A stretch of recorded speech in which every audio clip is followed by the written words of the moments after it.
Coming to you live from a securely locked amusement arcade somewhere in an undisclosed location on the Ards Peninsula, it's this week's Apocalypse. I am your co-host, Kevin Lenihan. With me, as always, is John Ferris. John, how are you doing today? I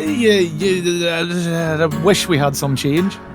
I do as well. So, as we all know, all the video game villains have crawled out of all of the video games and tried to take over the Earth. Our parents were right.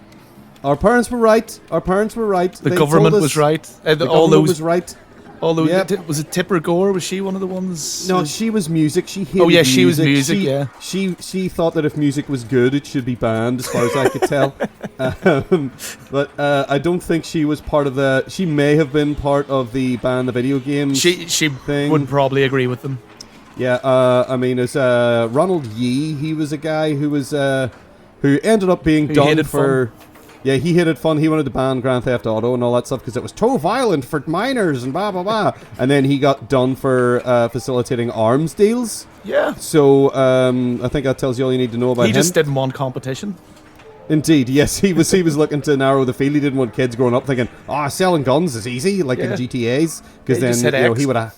Yeah, he would have had to lower his prices. So yeah, we have safely ensconced ourselves here once again in a secure location. We have barricaded the door, and we think we're probably all right for the moment. Probably for another hour or two, I'd say. But we can't play any of the games. We forgot that you need coins to operate arcade machines. I mean, who even knew an arcade was still open? I know, it's amazing that they even exist anymore, isn't it? So, what we do have though, we have the internet and we have the access to limited streaming service here. So, what we thought we would do is watch. Well, we've probably got about enough time to watch 3 movies, I'd say, that can teach us about video games in general. Yeah. So, I was thinking a little short list here. So. We were going to watch Paul Anderson or Paul W.S. Anderson, depending on how you feel. His Mortal Kombat movie from 1995. That's the one. Yep. I've also got down here Uwe Boll's House of the Dead from 2003. I'm sure it'll be informative. I'm sure it'll be very, very useful in teaching us about video games. And we also have now I'm hopefully not going to butcher this man's name here, because I believe he's Polish. I think it's Andrej Bartkowiak, I think is how it's pronounced. That's better than I would have pronounced it. I struggle to pronounce even the most basic of words. I think it's Bartkowiak, and I apologize if it's not. His film based on the video game Doom, film made in 2005. Yeah. There. So I say we put our heads down, watch these films, and then figure out what we're going to do. All right? Yeah.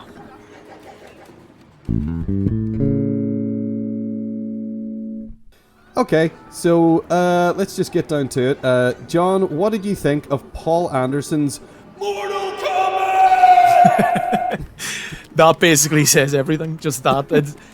This movie, it's so weird because it's one of those ones that I know is a shit movie, but I fucking love it. It is. It's like there's no other way to explain it. It has a special sheen to it. Yeah. I think that helps. It has a slight sheen of mild self-awareness. I think that lends itself well to the subject matter. Yeah, they struck lucky with so many things in it. Like I think the 2 standout performances are, what's his name? He plays Shang Tsung. Kari Hiroyuki Tagawa, I think. I've probably butchered his name, but him and Christopher Lambert or Lambert, depending who you are. As far as I know, he's not French, as far as I know. His father, I think, was the cultural attaché to France. Yeah. So I think he lived in Paris or somewhere for he grew up there. Years. Yeah, he grew up there. I think he's technically American citizen. Yeah. but he has a wild accent that he's never seemed to shake, no matter what part he's playing in a film. I mean, he was in Highlander playing a Scotsman. Oh, that was, yeah. And the Scotsman was playing the Frenchman or he was Spanish. Spaniard. So, yeah, Sean Connery was in that movie. A genuine Scottish man was in that movie playing as they call him, the Spaniard, I believe is his nickname. Ramirez, they call him the Spaniard. And this was during, this was Sean Connery, kind of quite famous for not really even attempting accents. He would just go in, and no matter what his character's nationality was meant to be, he just spoke with his Scottish accent. Yeah, he would just do it, and they were mostly marketing it towards, I think, American audiences who wouldn't necessarily pick up on the nuance. Like the other week when we were talking about Darby O'Gill and the Little People, in which he does sort of inflect. He attempts inflects slightly, but he's mostly just talking like Sean Connery. Yeah, he's not really very Irish in that movie. And like in the James Bond movies, I think he kind of tones it down a bit. Yeah, he does. But he leans slightly towards being more generically British, as I'm sure the Americans would have it. But he's got that sort of slight twang that you can just sort of spot. And actually, while this is actually all working in quite nicely, Sean Connery was actually considered for the role of Raiden before Christopher Lambert. Really? Yep. Oh my! It could have been wildly different, and Danny Glover apparently was also considered. I mean, you say considered, that was just someone on their wish list. I think so, imagine. Yeah. But I don't know how far it got, but a lot of people kind of turned down roles in this movie because it's a video game movie, and they're generally awful. And like even up to this point, there hadn't been a lot of video game movies, really. No. In fact, were there really any? Was this the first proper video game movie? I don't think so. I think the when did the Street Fighter movie very come out? Bad Super Mario movie was out. Of course. And you know what? There was a Double Dragon movie. Oh yeah. There was a really, really, really genuinely awful Double Dragon movie that I think predates this as well. I'm not entirely sure. The Street Fighter movie was 1 year before this. Oh yeah. So there's that. And on that note, Jean-Claude Van Damme was meant to play Johnny Cage in this movie, and he turned it down to do Street Fighter. He was supposed to play a American Hollywood actor. I mean, there's another man who doesn't do accents. Oh, it would have been perfect to have Christopher Lambert as Raiden and him as Johnny Cage. Yeah, so before this, Double Dragon came out the year before this one, and so did Street Fighter. Oh. So this was sort of part of the initial vanguard, I guess, of attacking people with video game movies. Yeah. And yeah, it's continuing to this day. Yeah, they haven't really let up with that stuff. I mean, they slowed down for a while there. There was a sort of a nice period where they gave up on doing that, except outside of animation. I think there's been the Resident Evil movies, of course, by the same director. Yeah. We should mention this guy, Paul W.S. Anderson, as he's known now, but he's credited on this movie as just Paul Anderson. Probably a Directors Guild thing. No one's allowed to have the same name. It's weird. Yeah. So he made Mortal Kombat, and then he would go on to make a movie that I love, that we've talked about here before, Event Horizon. It was his next film after this. And that meant he couldn't do the sequel to this. He couldn't do Mortal Kombat Annihilation. That's why he didn't get landed with Mortal Kombat Annihilation. That's the reason, or so he said in interviews. That's the reason he's done all the Resident Evil movies. What, because of what happened to the sequel to his film? Yeah, even though the Resident Evil movies are nothing to brag about either. I mean, they are, I would say they are at least one solid vision. Yes, yeah. Whether or not you like them, and I don't really like the Resident Evil movies at all. I think we probably feel similarly about them. Yeah, they're terrible. But I could definitely say that I respect the fact that he has had this one solid sort of mildly escalating sort of trajectory for those movies, where it is one director's thing, and he's just like, what can I do that's gonna blow this out of the water? And then what can I do that will blow that out of the water now? And he just keeps going up and up and up to the point where you see the trailer for one of those movies, and you're like, how is this related to that one Resident Evil movie I watched 10, 15 years ago? I don't know, but he's done a lot of video game movies. Anyway, he did the Alien vs Predator movie, which technically is a video game movie. I mean, that was there was a comic book that got turned into a video game, and then they made a movie. Yeah. I would say it still counts. He's done a lot of stuff, like one of the other directors we're going to talk about today. He's done a lot of video game adaptations, but we're not going to get into him yet because I'm starting to feel sick already. But yes, so Mortal Kombat. Now, I would say that I actually really enjoyed this film as well. It was fun. It's kind of campy fun. Like it's got a good kind of. As you brought up, it's got a good like kind of non-serious, fairly light-hearted tone to it. It can be funny, and actually a lot of the humor is from ad-libbing from mainly Christopher Lambert and I forget the actor who plays Johnny Cage, but it was mainly them two who were kind of not forced, but kind of encouraged to ad-lib a lot of their lines. To be cheeky. Now, I would say that a lot of the intentional humor in this movie doesn't land for me at all. There's a lot of conversations that Johnny Cage has with Sonya Blade that I just made me... That's like the lowest points in the film, when it's just the two of them on screen talking to each other. Yeah. Because it's just awkward, and... Johnny Cage is kind of... I mean, it kind of fits in with his character, though. Yeah, he is a bit of a dick. Yeah, that's his character. That he is obnoxious. He's an obnoxious Hollywood gimp who happens to also be very, very good at martial arts. Yeah, and that's the reason he's there. But I genuinely, though, I think Christopher Lambert is quite funny in this. Yeah, because he's laughed at his own jokes constantly with that great laugh. And in fact, I only found out. I was reading some stuff about the movie and like how it was perceived afterwards, and I mean it's going to be the same with every fan base has lunatics, and Mortal Kombat is definitely no exception. Oh yeah, Reddit is horrendous. It's actually hilarious.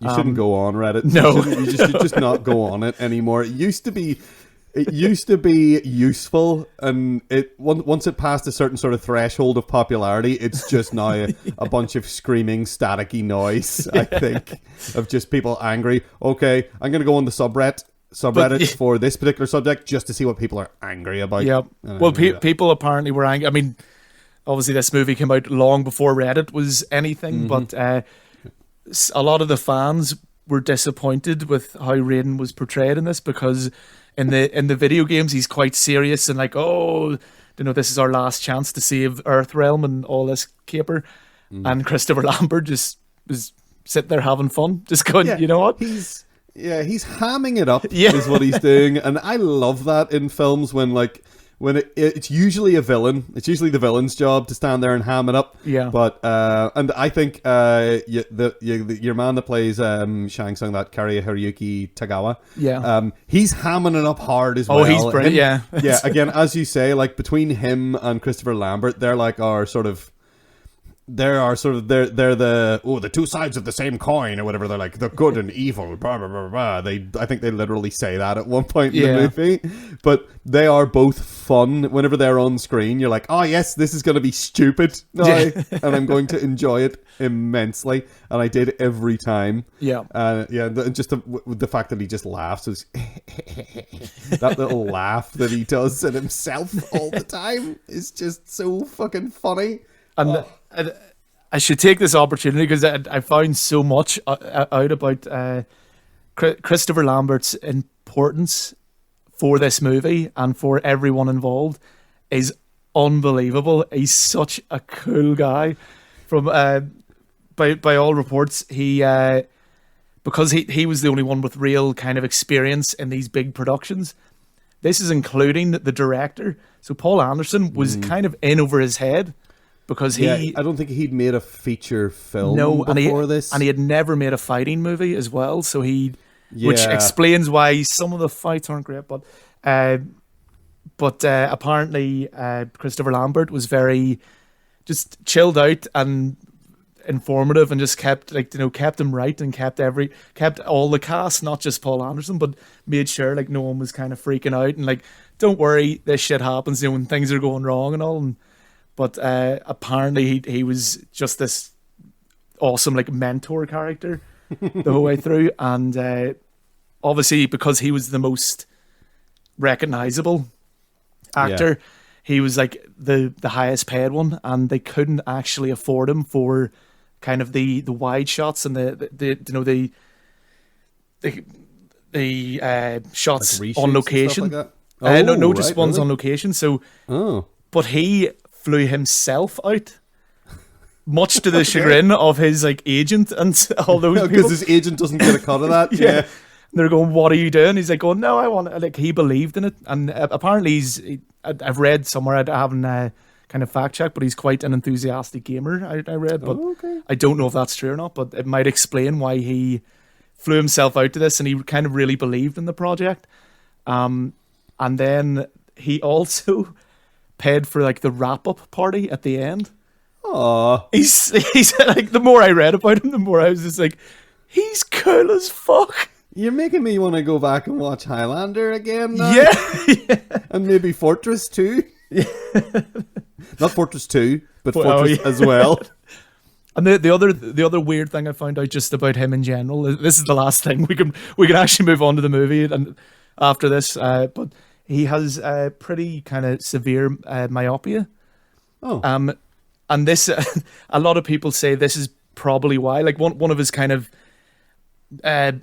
main kind of acting features or like styles is that kind of stare that goes right through people, that like intense stare, and a lot of people attribute it to the fact that he cannot see without his glasses. He really struggles to see like a couple of feet in front of him. So that's probably why it's just staring. Oh, that's cool. I mean, he's using that effectively. Yeah. He's recognized that and he's used it, and that's knowing your craft. Is what that is. Exactly. I think. That's brilliant. That's my little Christopher Lambert corner done. Christopher Lambert corner. Christopher Lambert appreciation corner. Cool. Yeah, seems like a cool guy. Yeah. But anyway, let's get back to the movie that he was in that he loved so much, apparently. Yeah. So this movie, I mean, it's basically... it follows the plot of the video game pretty much, in that the plot of the video game is basically people come together for fighting tournament. Yeah. They have to win the tournament, otherwise Earth gets invaded by evil other dimensional races, ill-defined other evil interdimensional races. There is a little bit because this movie's based on the like Mortal Kombat 1, because we should mention it, the video games. There are a couple of characters from 2. Yes, sprinkled around, but I think it was just coming out. It was in arcades, I think, at the time, but I don't know if the home version was 3 was just coming out. 3 was just coming out, of course, because this is 95, which would be PlayStation era. Yeah. PlayStation just coming out, so Mortal Kombat 3 Ultimate Edition probably would have been just getting cranked up. But they didn't want to blow their load and use all their Mortal Kombat 2 characters. They'd leave that up to Annihilation. Oh, God. But... So yeah, you've got all your classic characters there. You've got Sonya Blade, Johnny Cage, Liu Kang. Sub-Zero and Scorpion kind of switch sides, because if I remember right, in the first video game, everyone's kind of representing Earthrealm that you can pick. Sub-Zero is a ninja from Earth, yes. Yeah. And Scorpion is there. I think they're there for... I think Scorpion has been resurrected from hell. Yeah. Possibly by Shang Tsung? Or he's come back anyway with a vendetta to kill Sub-Zero, because Sub-Zero killed him. Yeah. And his family. Killed his family and his whole clan and all that. And his whole clan, yeah. So he's part of the Lin Kuei clan. They don't get into that stuff at all in this movie. In fact, in a lot of ways, I guess the video game has more story than this movie does, now that I think about it. And it doesn't really have much of a story. No. So the basic premise is basically the story of Enter the Dragon, the Bruce Lee movie.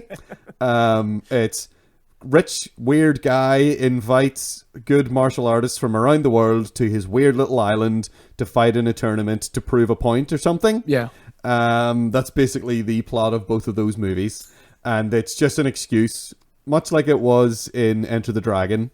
It's an excuse to get some martial artists together, have a bit of a show, basically, of let's do some fun fights, and we'll have a sort of a goal, and we'll have an end boss, and then that'll be, in fact, when you think about it, most fighting games are based on Enter the Dragon. It's the same concept. Yeah. It's someone's working their way through a series of competitors to get to the final boss, who's usually the guy running the tournament. Yeah. It's the story of Street Fighter, that's the story of Mortal Kombat, that's the story of Enter the Dragon from the 70s. So they're all kind of cribbing from each other, and I think this movie just took that very much to heart and was like, well, let's basically just do Enter the Dragon, but more people die. Yeah. And it's a bit sillier, and we'll use some special effects and some practical effects. Which it's a shame the studio kind of forced it to be 13. I think it was the rating for it. I'm not. Was it? Or yeah, it would have been like that weird mid-range. What now would be PG-13 or 12 in the UK would have been 12, and it's now 12A. I think they call it now. Yeah, it's like if you're that's the thing that they went for with like all those comic book movies. They try to have them be that. It's all about broadening your audience as much as possible. Oh yeah, especially because this was a game that was rated. I mean, they were rated in the UK by the BBFC, the actual film classification board, video games in the UK. But in America, that still hasn't really happened. There hasn't been like an actual government body. There's the ESA, does their like rated mature and all that kind of stuff. Which was sort of invented for Mortal Kombat, the game in the first place. So I think they knew that kids were playing it, and that kids were into it. We were kids and we were playing it. So yeah. I mean, it was the only possible way I could beat my brother up in a fight. So yeah. Well, what used to happen to me is whenever that kind of went the opposite way for me. In that, what would happen is if I was fighting someone in a fighting game, one of my brothers, and I would beat them, then I would get beaten up in the real world. Yeah, unfortunately, see that, but I kind of I would just end up just laughing at that I managed to hurt his pride enough. Oh wow! So the physical pain wouldn't have bothered me because I won the emotional. No, see, my brothers were more strategic about it. Yeah. They would just give me a dead arm, and then the next time I would get punched in one arm a lot, and then the next time I wouldn't be able to move my man from around very well because my arm was numb, and then I would get beaten up in the game. So in many ways, they were rigging the game more than anything, I think.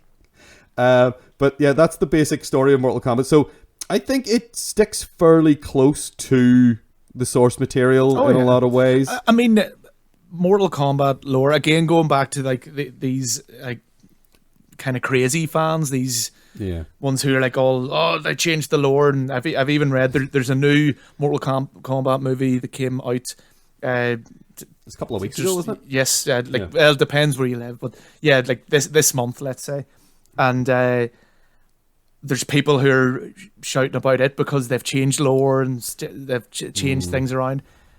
It really doesn't matter. I mean, the creators of Mortal Kombat, by the fourth one, they kind of rebooted anyway. Yeah. The actual games, and they've done that a few times. 4 wasn't a reboot. 4, I think, was a continuation. 4 was a bona fide sequel. Yes, it was Mortal Kombat 9.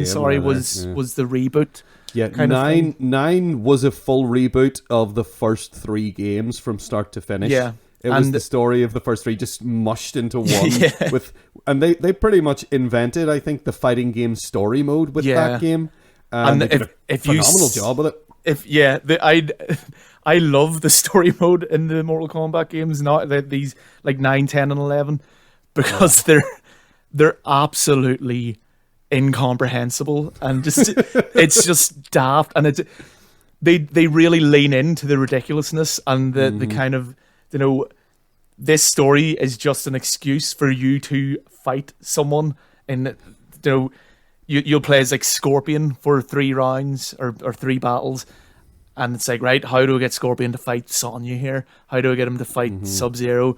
How do I get and then you'll change character, you'll be playing Sub-Zero, and then you do the same thing. And it's just, there's something really funny about it, and just the way they go about it is so kind of ham-fisted and like B-movie-esque. Yeah, intentionally ham-fisted. Yeah. It's like, okay, what's the most awkward, stupid way we can have you now fight against the character you were just playing as? Okay, they come crashing through a wall, and then someone insults them, and they say, "You will not hurt my pride," and then suddenly you're playing that person, you're beating them up. I mean, the latest one actually has incorporated time travel, so you now have like an older Johnny Cage, because at some point they've got like, there's the Kombat kids. So Johnny Cage and Sonya have a daughter and all this madness. And, she's old enough to fight. She's, I don't know, 18, 19 maybe. And so you've got old Johnny Cage, and then you've got young, cocky Johnny Cage in the same scene. And then I think at some point they fight, because old Johnny Cage is like, "Oh, was I really such a dick?" And yes, you are.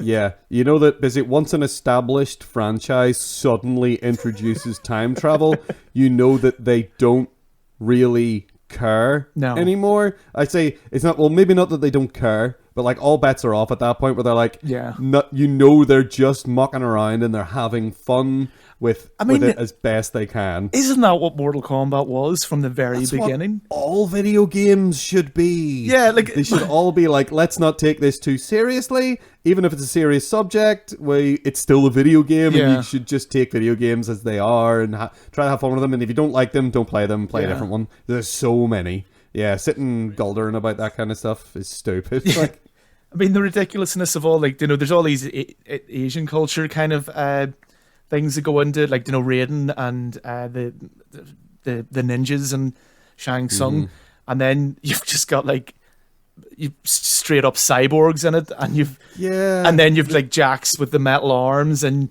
you've weird beasts. You've got like Goro with the 4 arms, and like they don't care. And then you've got other gods. You've like wind gods, and they just add whatever they wanted. Yeah, they think of a character, and they don't think, oh, that's not going to fit in this universe. They think, how do we make the universe fit around this guy that we want to put in this game? I mean, at this point, you've got, like, I know they don't really get included in the story now, but you've got, like, Rambo and the Terminator in there now and all that crap.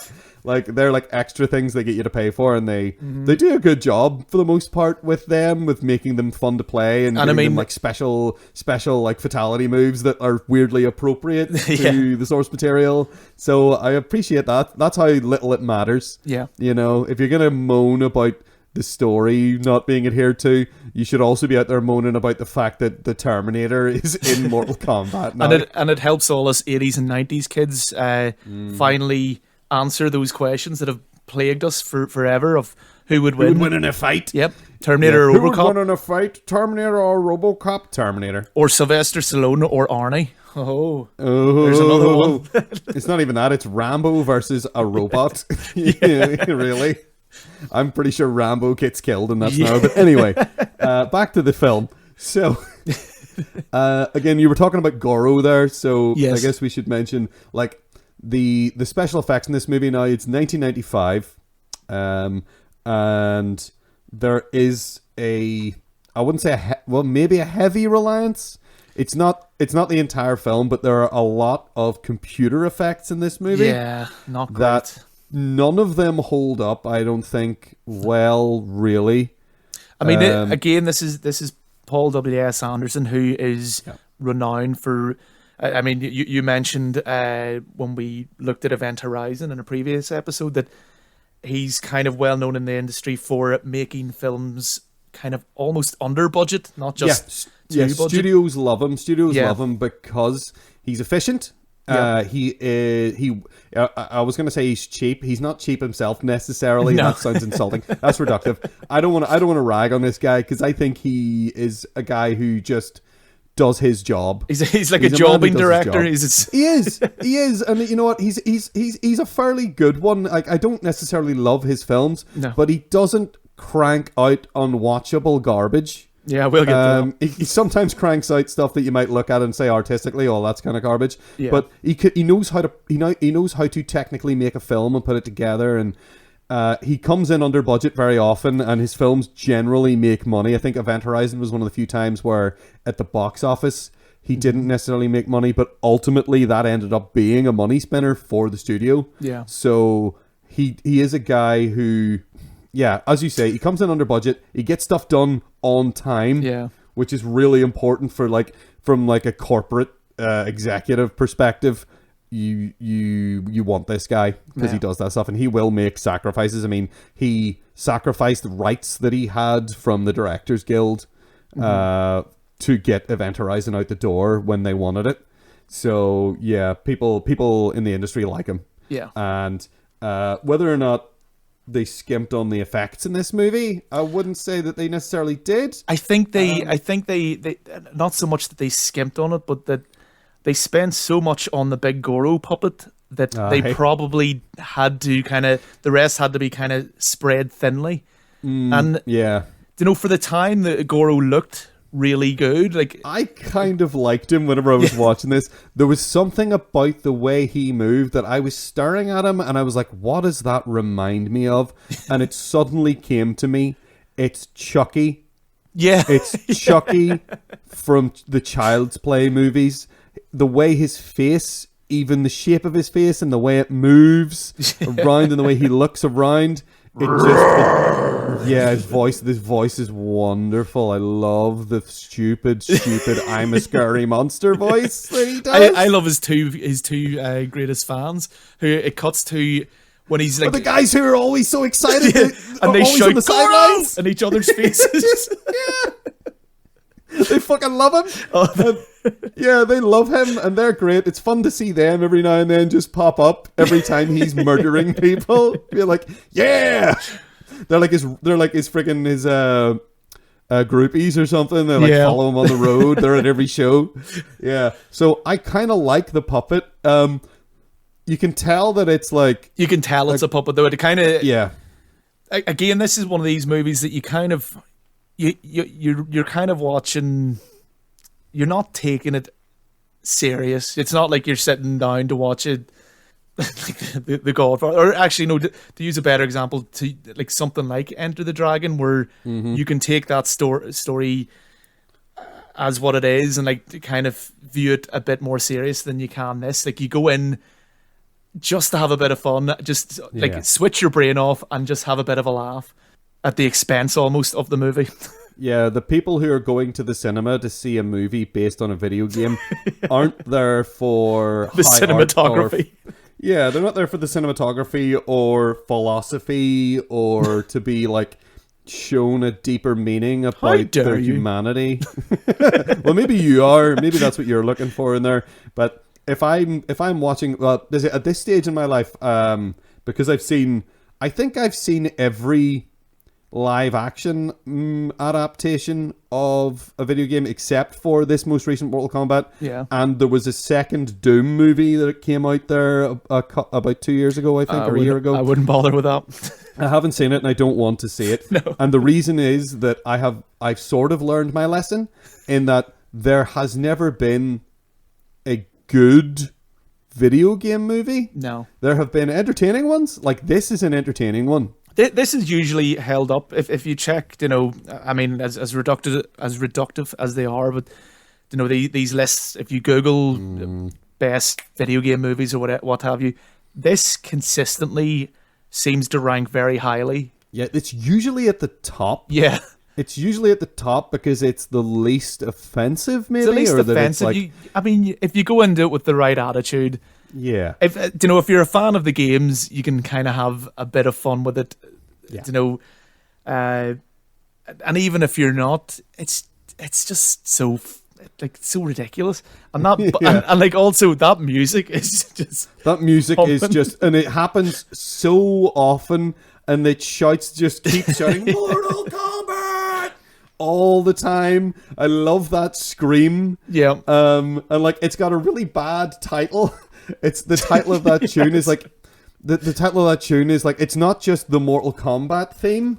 Yeah. It's techno something. It includes the name of the people who remixed it. And that's like the part of the name of the song. Because I was looking for it because I thought it would be funny to download it and just play it at random. Yeah. And then I was looking at the track list wondering which one is it? What's it's called Utah Saints Take On the Theme from Mortal Kombat. That is the name of that track. That is the name of the track from the movie that keeps coming up because I think the basic theme was in like the original ads for Mortal Kombat and Mortal Kombat 2. Yeah. Where it was like whenever they tried to come up with that, was it Mortal Monday? That's like Jimi Hendrix, like calling it.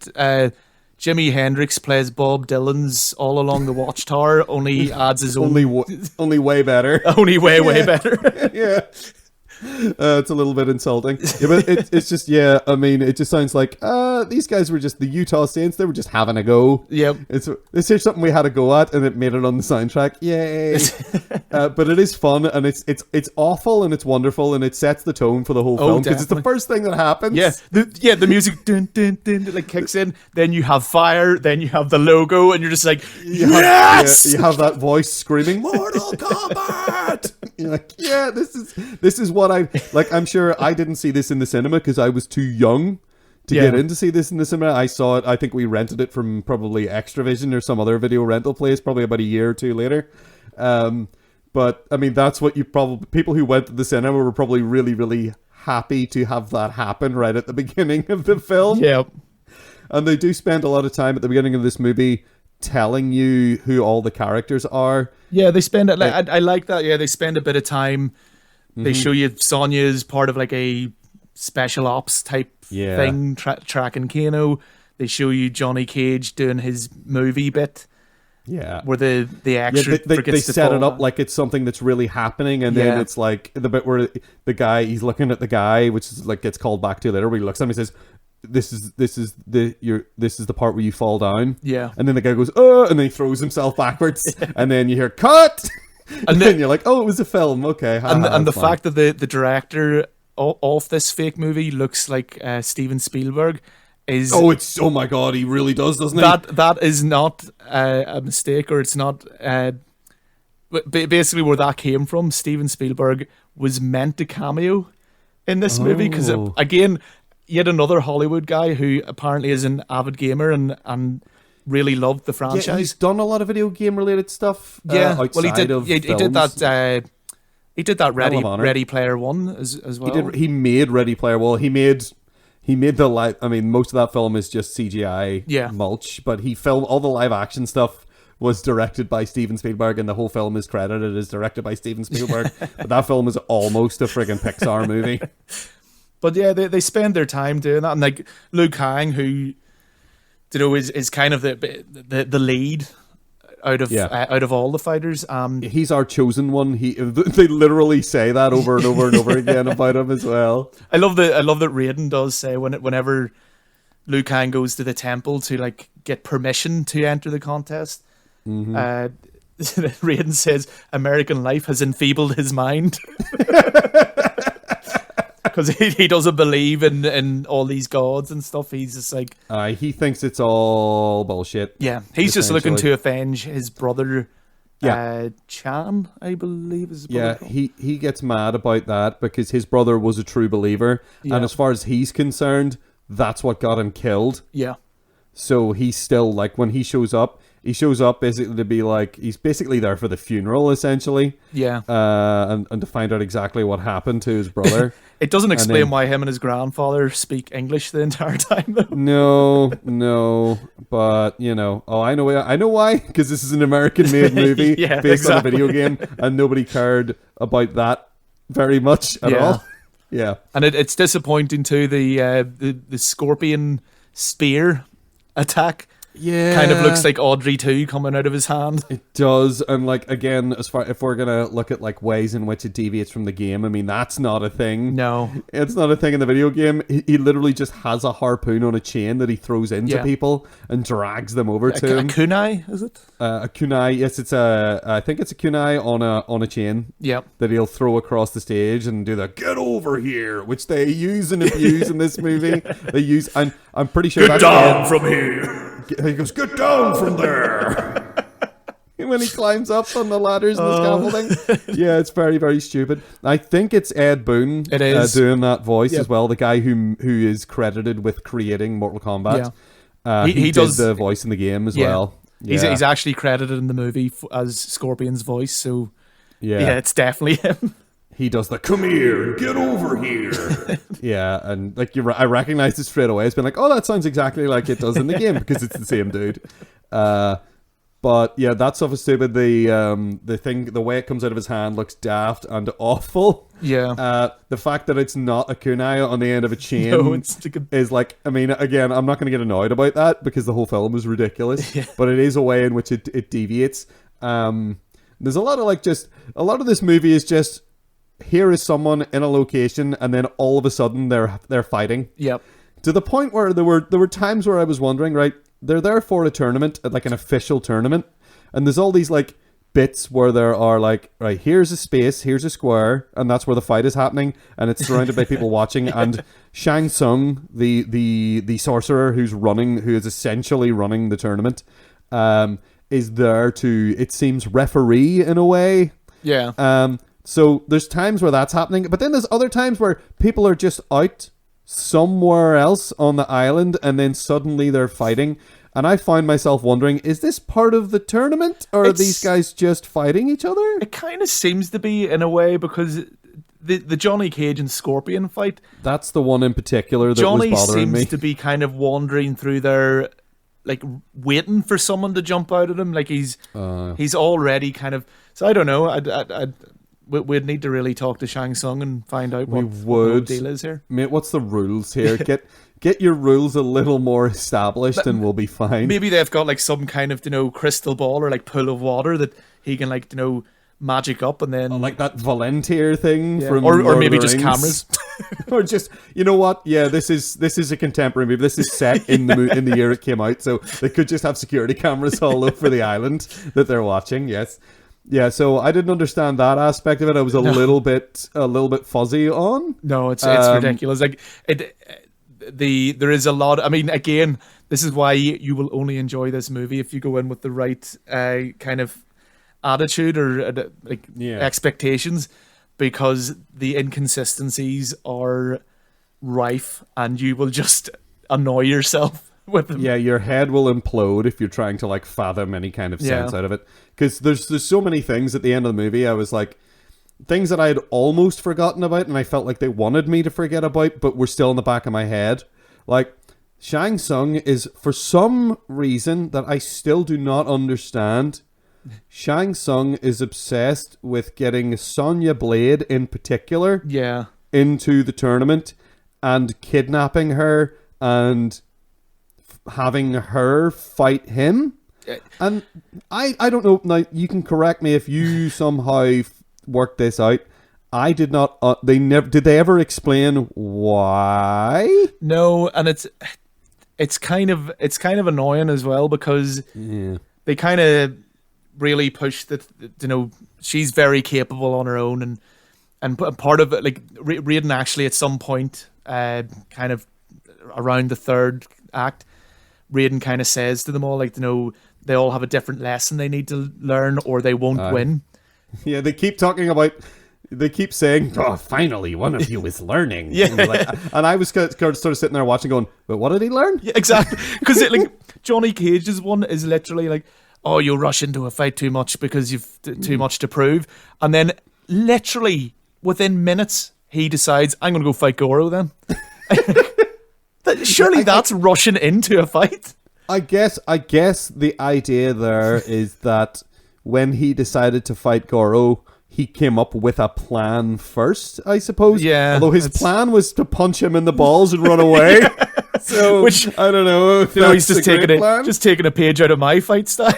Aye, punch him in the balls and run, and then he runs away to a place that he has no idea where it goes. So he doesn't really have a plan. No. And then he just sort of lucks out and gets him to like try and get at him, and he falls off the side, and that's that.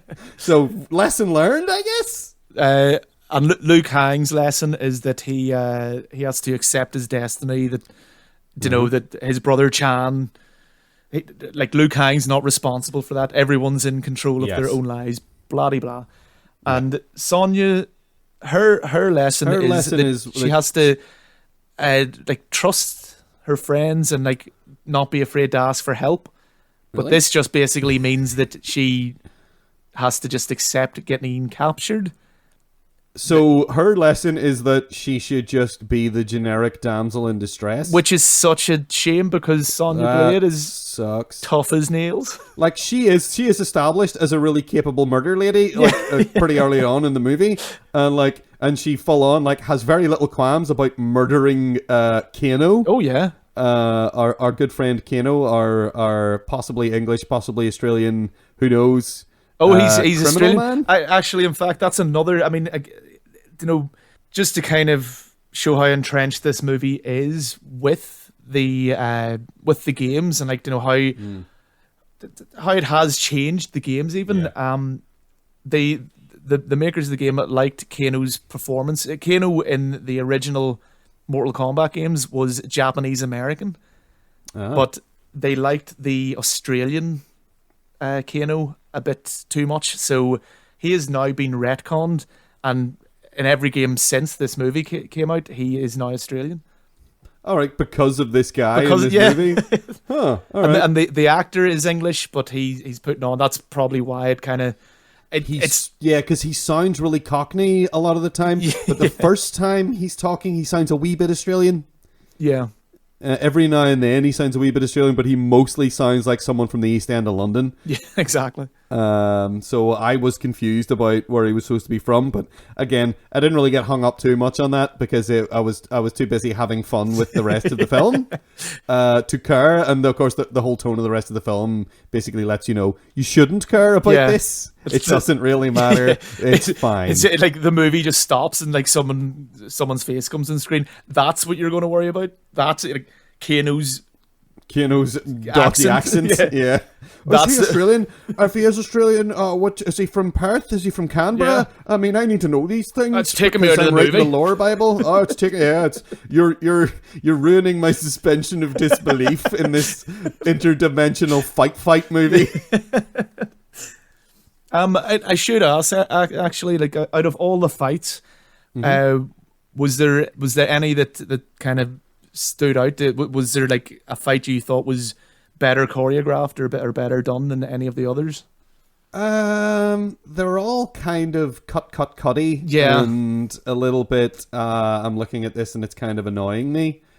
There was some good stuff. You could tell that that some of the actors that they hired were genuine martial artists. The guy that plays Liu Kang. Yeah, you can see him. He is jumping about all over the place, and he's doing some really cool, impressive stuff. The guy that plays Johnny Cage as well, but you can tell there's a few times where you're looking at him like, oh, they clearly shot this so we couldn't see his face. Yeah. Stuff like that. They were a little bit too obvious about some of that stuff, where you can tell it's like this definitely isn't the actor doing these fights. Yeah. There's a way to shoot that cleverly where you don't really notice, but I feel like in this film they failed a little bit on that. There's also I find that anytime someone's doing a sweep with their leg, it doesn't seem to have a good momentum, and it's usually kind of they do cut away from it, or they try to, but a lot of the time it looks kind of weak and kind of a little bit gammy. Yeah, but I no, because the reason I was asking, I found out because I always thought the kind of the fight between Liu Kang and Reptile when he goes to Outworld, when Reptile becomes a human for 15 seconds. Yeah, I kind of thought that was always just slightly better than a lot of the other ones. Some of them are that's two real martial artists having an actual sparring match. I think maybe is what that is, and also the when Scorpion and Johnny Cage go to hell, or for whatever reason, don't know why that happens. Doesn't matter. Well, apparently this is all reshoots. So they didn't have the Reptile fight, and Johnny Cage basically kills Scorpion with he fly kicks him because that's one of his. That's a shadow kick, I think, is what you call it. Shadow kick is back forward kick. Yeah, that's right. Yeah, I know that. He shadow kicks him and that kills him. Apparently, that was originally what happened, and then they test audiences again with. They basically said that there wasn't enough fighting in this fighting game movie, so they went, "Oh shit! Right, we better go do some reshoots." They extended that Scorpion one, so that's why instead he shadow kicks into a portal, and they fight in hell. And they have another scene that they shot with a different set. Yeah, basically, exactly. To make it look and cool. then the reptile one they add in. But the interesting thing I found out about this was the actor who plays Liu Kang, Robin Shu, or Shu. It's Shou. But he actually choreographed these fights, and I think they stand out more than the other fights. Especially, I thought they really underutilized Sub-Zero in this. Like, he doesn't really do much. He does.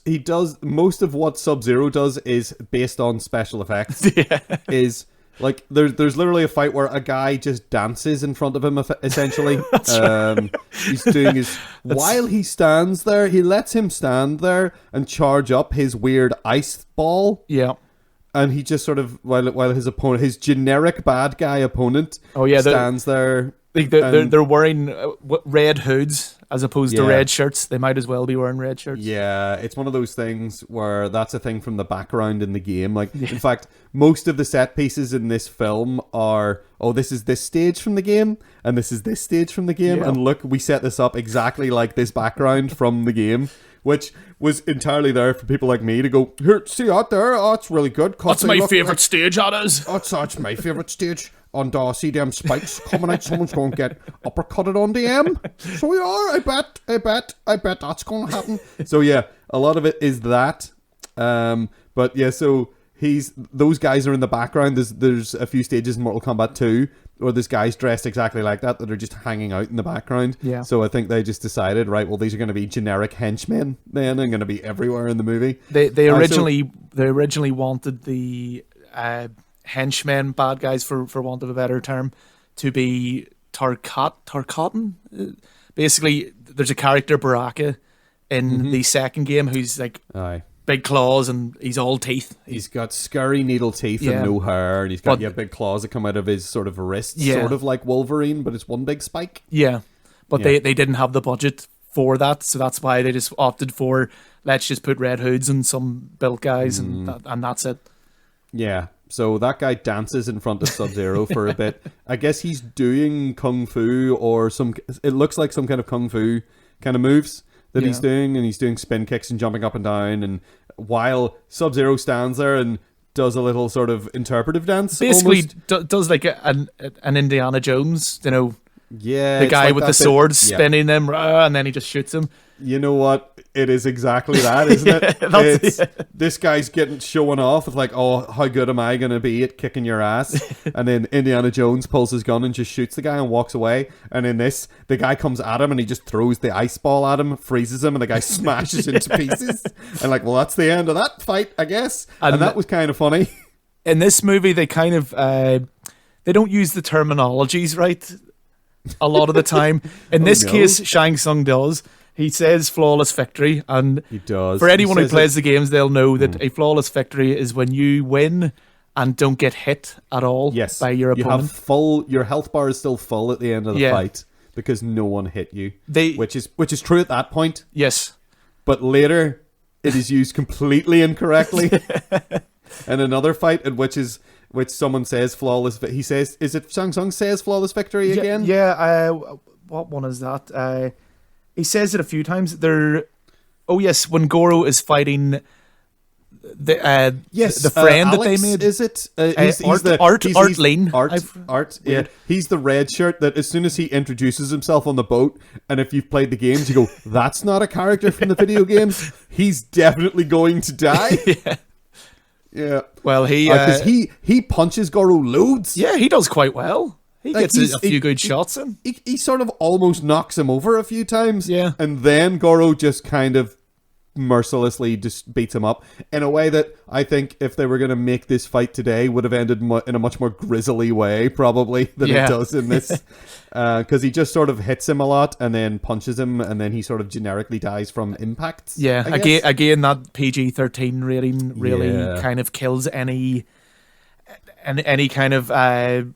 It takes the momentum out of a fight, I think, when it seems like it's escalating and escalating and escalating and escalating. Yeah, and they can't go where they should. Yeah. You're like, oh, he's gonna really mess this guy up, and then he just hits him hard and the guy falls over and you're like, oh, and then Shang Tsung says fatality because that's out of the game. Yeah. Yeah. Once again. I think Johnny Cage and Goro, I think he gets a flawless victory, does he? I don't know if they I don't think they say it actually, no, but he actually does. Because he doesn't get hit. Yeah, I don't think. No, he jumps around a lot and doesn't get hit, and then gets Goro to because the first thing that happens is he does the splits and punches him in the balls, and then he sort of goes, "Oh!" because so it gives time for everybody in the cinema to laugh. Yeah. Yeah, he stands there holding his crotch. It maybe goes on a bit too long, but yeah. But and then the last one is Liu Kang actually says. In fairness, Liu Kang's probably just heard Shang Tsung say it in the wrong circumstances, so he's not to blame. But when he defeats Shang Tsung, he goes flawless victory, and it's like, what? No, but that was a proper fight though. They were trading blows all over the show, so that's not true at all. No, you're right. But ultimately, do you think this film succeeds on a sort of a...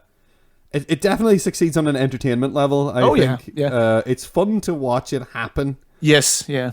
The end is so daft. The end is such a... it's the most egregious example of sequel bait, I think, that you could imagine, because it's literally just like, we're about to have another fight, and then the credits roll.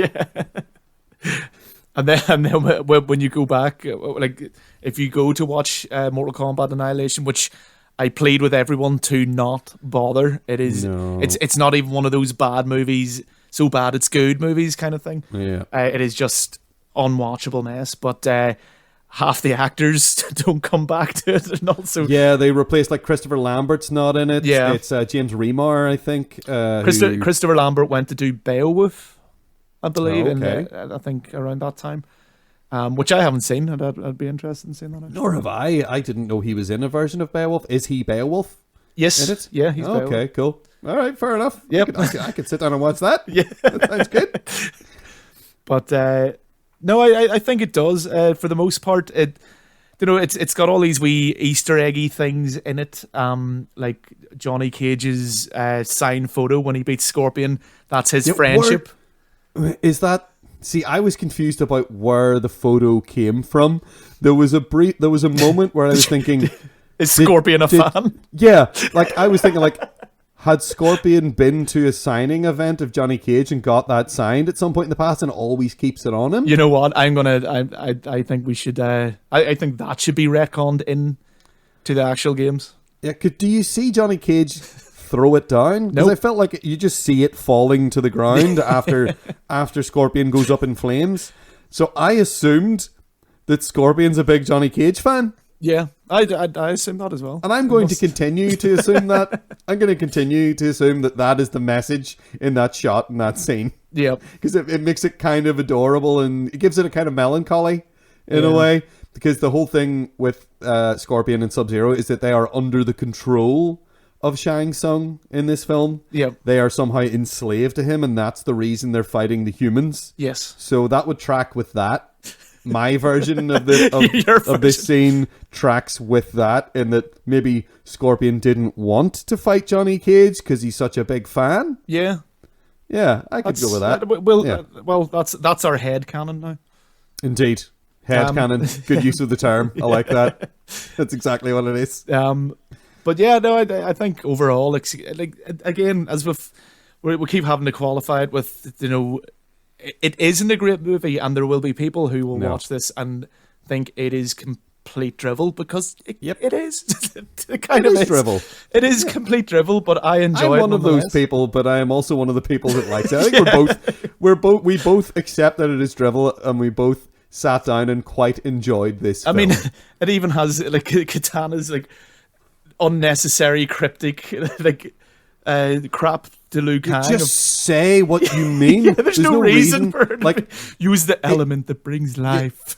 She's whispering it to him anyway, so Shang Tsung can't hear her. So she might as well just say, throw a bucket of water at the fucker. Just fuck a load of water on the Sub-Zero. He's shite. Just fuck water at him and he'll be fucked, because he's a fucking ice boy. All right? Do that instead of use the element that brings life. I think that's there for the audience to go, oh, look, there's a bucket of water there that I think it's Raiden, is it? Just leaves it there casually. He just, at the beginning of the scene, he just walks through the scene and just leaves it down takes a wee drink out of it, and then scurries off, probably doing his little laugh to himself because he knows what he's doing. So they're they're cheating, basically. Yes, absolutely. Everyone's cheating this whole fucking film. Yep. Nobody really gets... Like, they call each other out every now and then for breaking the loose rules, but nothing ever really gets done about it. I don't know. But I like this film. I enjoyed this film. I'm glad that we found an excuse to watch it again. Because ever since I heard that they were making another one, I have been wanting to go back and have a look at this because to look at it with new adult eyes, because I think I probably only saw this when I was like, I don't know, probably 11 maybe. I saw this movie. I mean, nostalgia definitely has a part to play in our enjoyment. Oh, yeah. I mean, we played the video games when we were younger, and we seen this, as you say, when we were around 11. So I mean, that does play a part in our enjoyment of it, but like, I don't think anyone... There's a line, I think, of enjoyment based on whether or not you know something about the game, the source material this is based on or not. Often you'll get, like, a movie based on a book, and you'll watch that, and you won't feel like you've missed out, probably, because you haven't read the book. You'll still usually get a complete cinema experience. I feel like maybe if you haven't played any of the Mortal Kombat games, or you don't know anything about Mortal Kombat, you will be baffled by this, or you will just be like, so it's Enter the Dragon, but interdimensional nonsense and a bunch of stupid bullshit, and everyone's laughing at jokes I don't get. Exactly. No. Whereas people like us, I would recommend anyone who likes Mortal Kombat should go back and watch this film. Oh yeah. Just like for the crack, it's a fun afternoon or evening entertainment. Get some popcorn, maybe get a couple of beers or something, and just stop taking life so seriously. Yeah, don't take things so seriously, because Mortal Kombat movie, it's good. Mortal Kombat!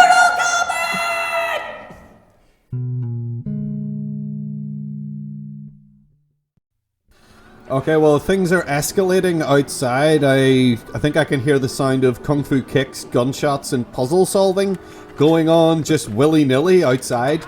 So we need to move on and get through these movies. So our second movie today is the art house cinema work. Don't you dare. Of the great and wonderful filmmaker Uwe Boll, and his he's right up there with M. Night Shyamalan. I know, his transcendental work, House of the Dead. So John, I'm going to put it to you now. What did you think of House of the Dead? I think House of the Dead fails on every single aspect I can think of when making a movie. I'm sure making a movie is not an easy endeavor, but no. I mean, he manages to mess up the theme, tone, narrative, sound.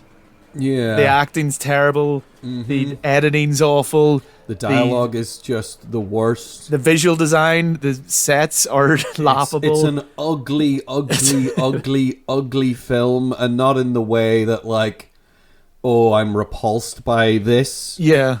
It's just, ugh, and like, I don't want to look at it. It is one of those movies, again, it's one of those ones that I wouldn't have minded, and it shows you that it's such a weird balance to get that kind of so bad it's good.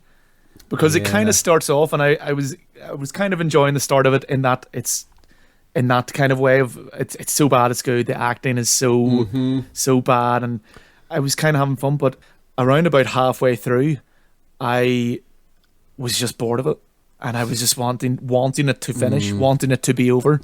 Yeah, there's a certain excitement. It's at one point in the film. You're right. I think it's the point where our actor shows up. In fact, two actors. I'll be nice. I'll say at least like Jürgen Prochnow, established, real, genuine, like has the chops, has been in one of the best sort of things ever committed to film. Like Das Boot, is this claustrophobic nightmare of I guess it was a TV miniseries. I guess it's very, very, very long. Yeah. It's a very long film in a lot of ways, and it is excellent. I would recommend anyone who is a fan of cinema I would recommend that film too. Definitely. In which he plays the captain in that. And he's brilliant, and that film is just wall to wall. It's just, I think it's excellent. He is hardcore slumming it in this. Oh yeah, as Captain Kirk. As Captain Kirk, which is a terrible joke. Yep, I was going to say cue laughter, but no. Well, maybe if I can find some, I'll. If I can find some, I'll sub some of it in here. Like real half-hearted. Oh yeah. I'll sub in some laughter for you there. So even he is just not, but he's hamming it up in a way that you can tell that he's an actor. Yeah. And that's the point of the movie where I was most excited to see the rest of the film, is when he shows up and you're like, oh, this guy's a real actor. Kind of like Christopher Lambert in Mortal Kombat. That exactly. Yeah, give us this, like, just really ham it up so we can enjoy this. Yeah, here's a guy who knows what he's doing with this role. Yeah. And he's leaning into it, much like, again, I've mentioned it before, but in the Masters of the Universe movie, the He-Man movie, Skeletor, that film is consistently bad in every way. It's a terrible rip-off of The Empire Strikes Back. Yep. Everything looks like it's cribbed from Star Wars and Conan the Barbarian. All the dialogue's terrible, but Skeletor is amazing. And one of the greatest movie villains of all time is Frank Langella's interpretation of Skeletor, let's say, is so just profoundly memorable for me, compared to everything else in that movie is forgettable. And you think in this movie Jurgen Prochnow shows up and you're like, oh, that's that guy, that's him, I know his face from other things. And also Clint Howard, who is his sort of his Igor, if you will, his like Peter Lorre, kind of hey Johnny, he's like that guy. He's the guy that you'd see with Boris Karloff, or like Peter Lorre and Boris Karloff, like double act, that kind of thing. Yeah, where he's almost like the hunchbacked assistent. Yeah, he's the creepy Howard. He's the Ron Howard got all the directing talent, and then he was left with just being creepy. Yeah, he's got that mad sort of lazy eye thing that makes him kind of seem a little bit peculiar. That he really leans into a lot, I think. Mm-hmm. So he's been in some good stuff here and there too, but this isn't one of those things. No, this is he's a bona fide actor, as is Jurgen Prochnow. I couldn't say that for anyone else in this film. No. And so the whole premise of it is that, and this is not the premise of the game. No. At all. Although the game protagonists do appear at the end. They do, but that's so crowbarred in. It's literally the last thing that happens, and it has no real bearing on anything at all. They're just there. But so the premise is that these teens who are in their 20s, of course, as is traditional in movies, the teens have to be played by people in their mid-20s, are going to this supposedly epic rave on this island that it's the kind of place you would assume would be held in somewhere in the Caribbean, somewhere maybe off the coast of Florida, something like that. Well, in the context of the film, I think it's off the coast of Seattle, of all places, a place famous for its rain. Okay? A place famous for its crappy weather and depressing music scene. I mean, that's where grunge came from. Yeah. And the reason, people cite, the fact that it's sort of a miserable, climate-wise, it's a miserable place. It's where Nirvana are from, it's where Soundgarden are from, it's where Pearl Jam are from. They're all from Seattle, and a lot of their music is sort of introspective and dour, you might say, and entwined with miserable drug culture, heroin and things like that. It's not this awful shitty dance music that they're going to. Yeah, it's not the kind of place you'd expect this epic rave to happen. Also, it wasn't filmed in Seattle. It was filmed in, I think, off the coast of Vancouver. So it's even more miserable weather-wise because it's more northerly. The bit that confuses me up to this point, because it shows you then this real shitty wee Sega stage. Because Sega made House of the Dead, so that's why it's a big Sega logo. But the stage is so crappy, and it looks like one of those. It looks like a wee, almost like a local bar has got enough funds for like a good wee outdoor stage out the back. In the smoking, in what would now be the smoking area. Yeah, you would go, wow, that's an awesome stage for a bar that is doing this temporarily. Like, this is amazing that they were able to throw this together in like I don't know, Downpatrick or something, like out the back of a bar there or something. Be like, oh, you did well, guys, well done. Not like the epic, amazing rave that with the flyers and all, and like, wow, this is gonna totally rock, guys. Yeah, and it's all in this like private island of, and the whole thing is like, why does it take so long for the zombies to attack? Because it would take a while to set up that stage. Yeah, someone had to. A crew had to come and build all this stuff. Now I think we're getting way into just whining and minutia here. Maybe we shouldn't. Maybe this is a bad road to go down. I think we'll end up being here for about 10 hours if we start nitpicking. Yeah, I'm gonna say that you're right. It doesn't make any sense that the zombies suddenly attack when they do. But yeah, it's supposed to be this epic rave, and now we get sort of intercut shots. The whole thing's told like in, again, it's another great, much like John Carpenter's Ghosts of Mars. Oh, God. John Carpenter. The entire film is told in flashback. John Carpenter. Oh, don't you worry. That's already happened at this stage, I'm sure. So, and that was bad. Like, usually when I bring up John Carpenter, it's to compare something good he did. Yeah, usually The Thing. Usually The Thing or Halloween. Yeah, I will talk about either of those films because I love those films. But Ghosts of Mars is a goddamn trash fire and it's hateful. One of the problems... Much like this, yes. Sorry to show our hands too early about whether or not we like this film. But this whole film is told in flashback and it's done so clumsily and it feels like it was something that was tacked on at the end because they looked at the awful cut of the film that they had and realized it was an incomprehensible pile of mush. So they have the main character whose name I've completely forgot, but I'm going to cheat. I don't think it matters. I'm going to cheat and just look it up. So apparently his name is Rudy. Rudy? apparently is this the right guy? I'm just going to double check. I think it is. The guy who's telling us the story, his name is apparently Rudy. I did not remember that at all because everyone in this film is so goddamn forgettable. Yep. But it does like it does this almost like noirish type like freeze frame on his friends. It's like, oh, that's Bartholomew or whatever the guy's name is. Yeah. He's such and such and blah blah blah. He doesn't bother explaining anything about the three girls that are there, really. No, well, he basically calls one of them eye candy. Right. That's all he has to say about her. And then he declares that one of the guys is smart and one of the guys is stupid but good looking. Okay, and that's their characters, and that's all they have. And that one of the girls is smart. And we don't really know about the other girl really at all, except that she's in love with the guy who is handsome. Mm-hmm. And again, that's it. That's her entire character. Yeah. This film does not have...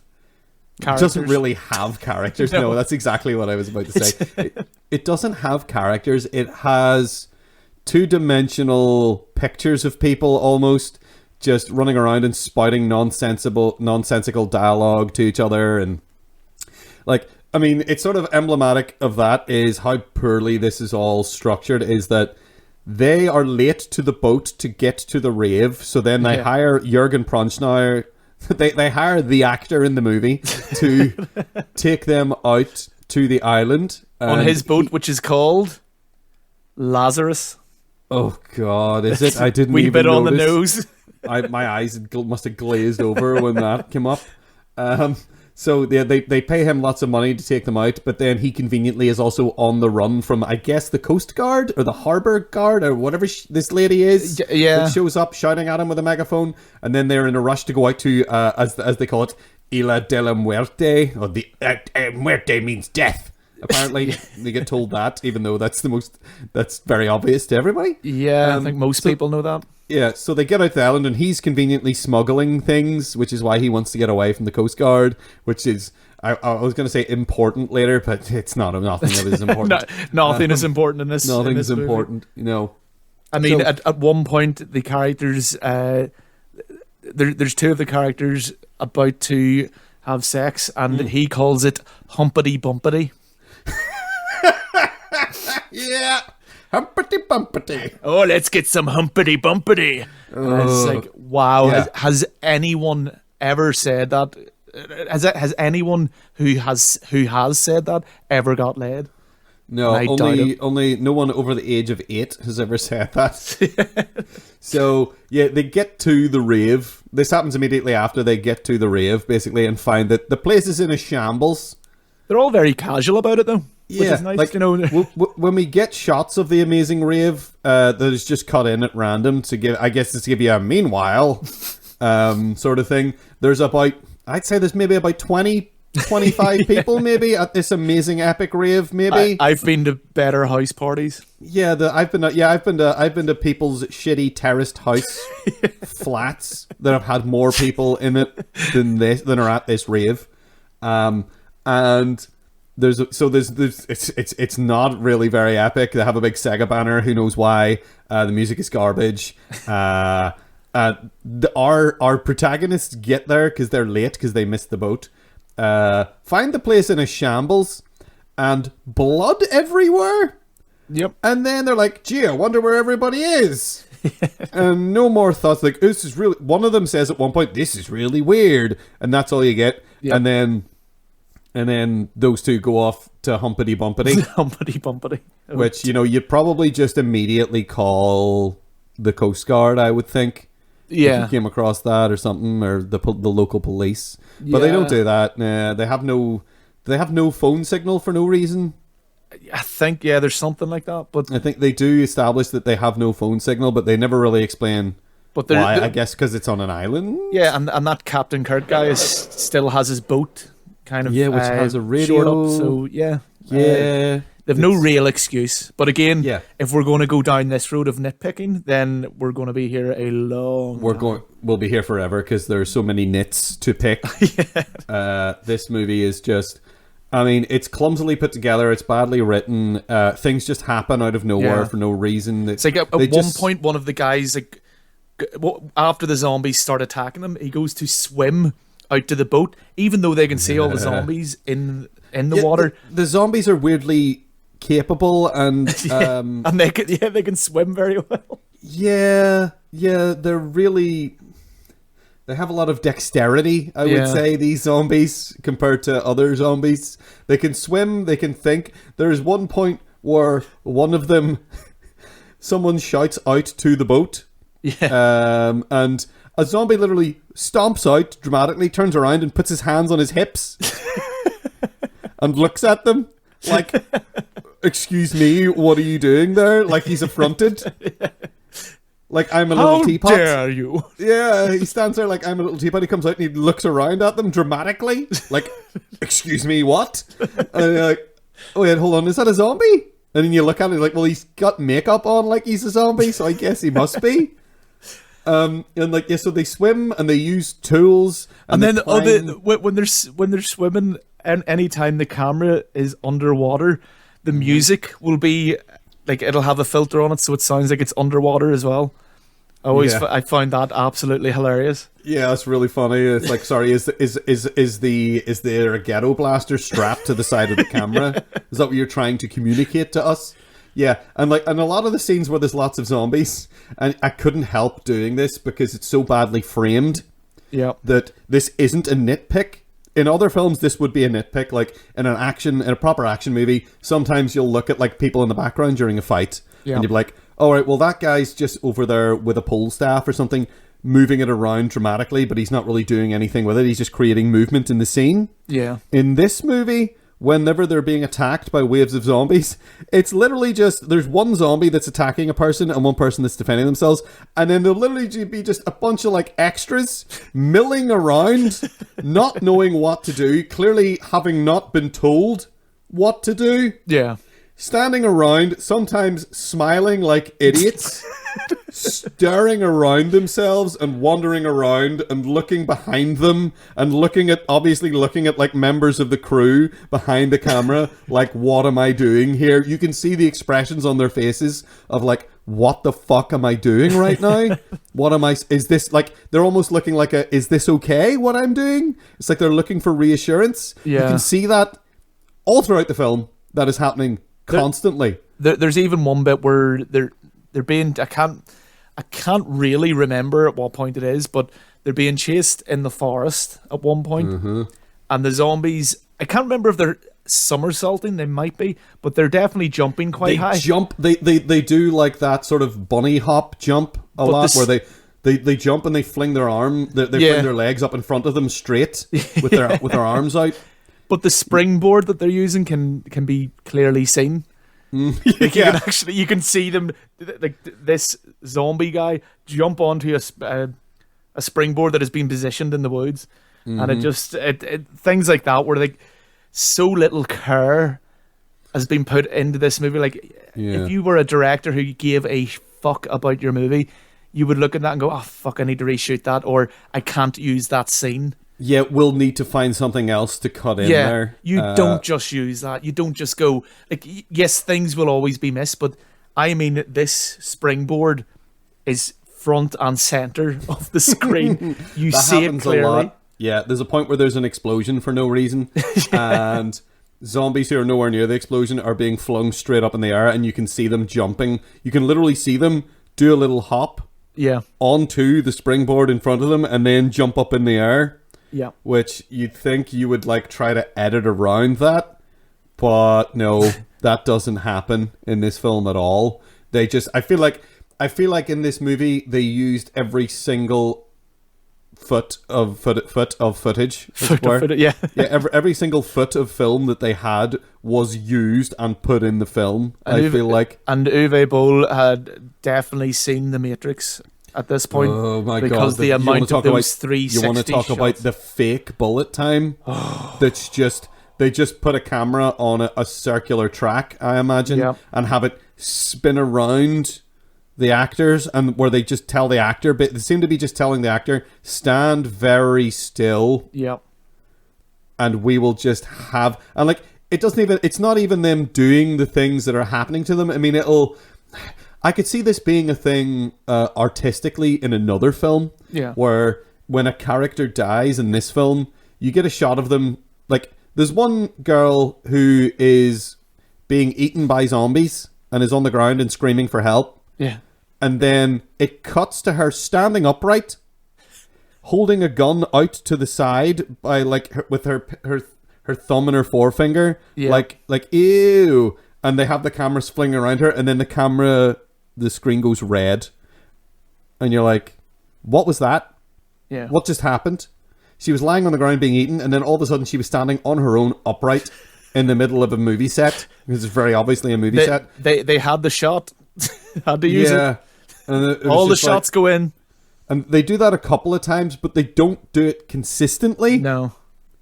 They don't do it every time a character dies, but they do it a few times. So, I mean, if you're going to do that consistently and just have that be like an artistic thing of this person has died, here they are. I don't know. Like, I don't know if Uwe Boll plays video games, but I feel like he has an idea of what video games are. I definitely don't think he played House of the Dead. Because the plot in this has nothing to do with the plot in the video game. Yeah. Almost at all, except there are zombies. And there isn't even, technically, they keep calling this thing a house. It's clearly a church.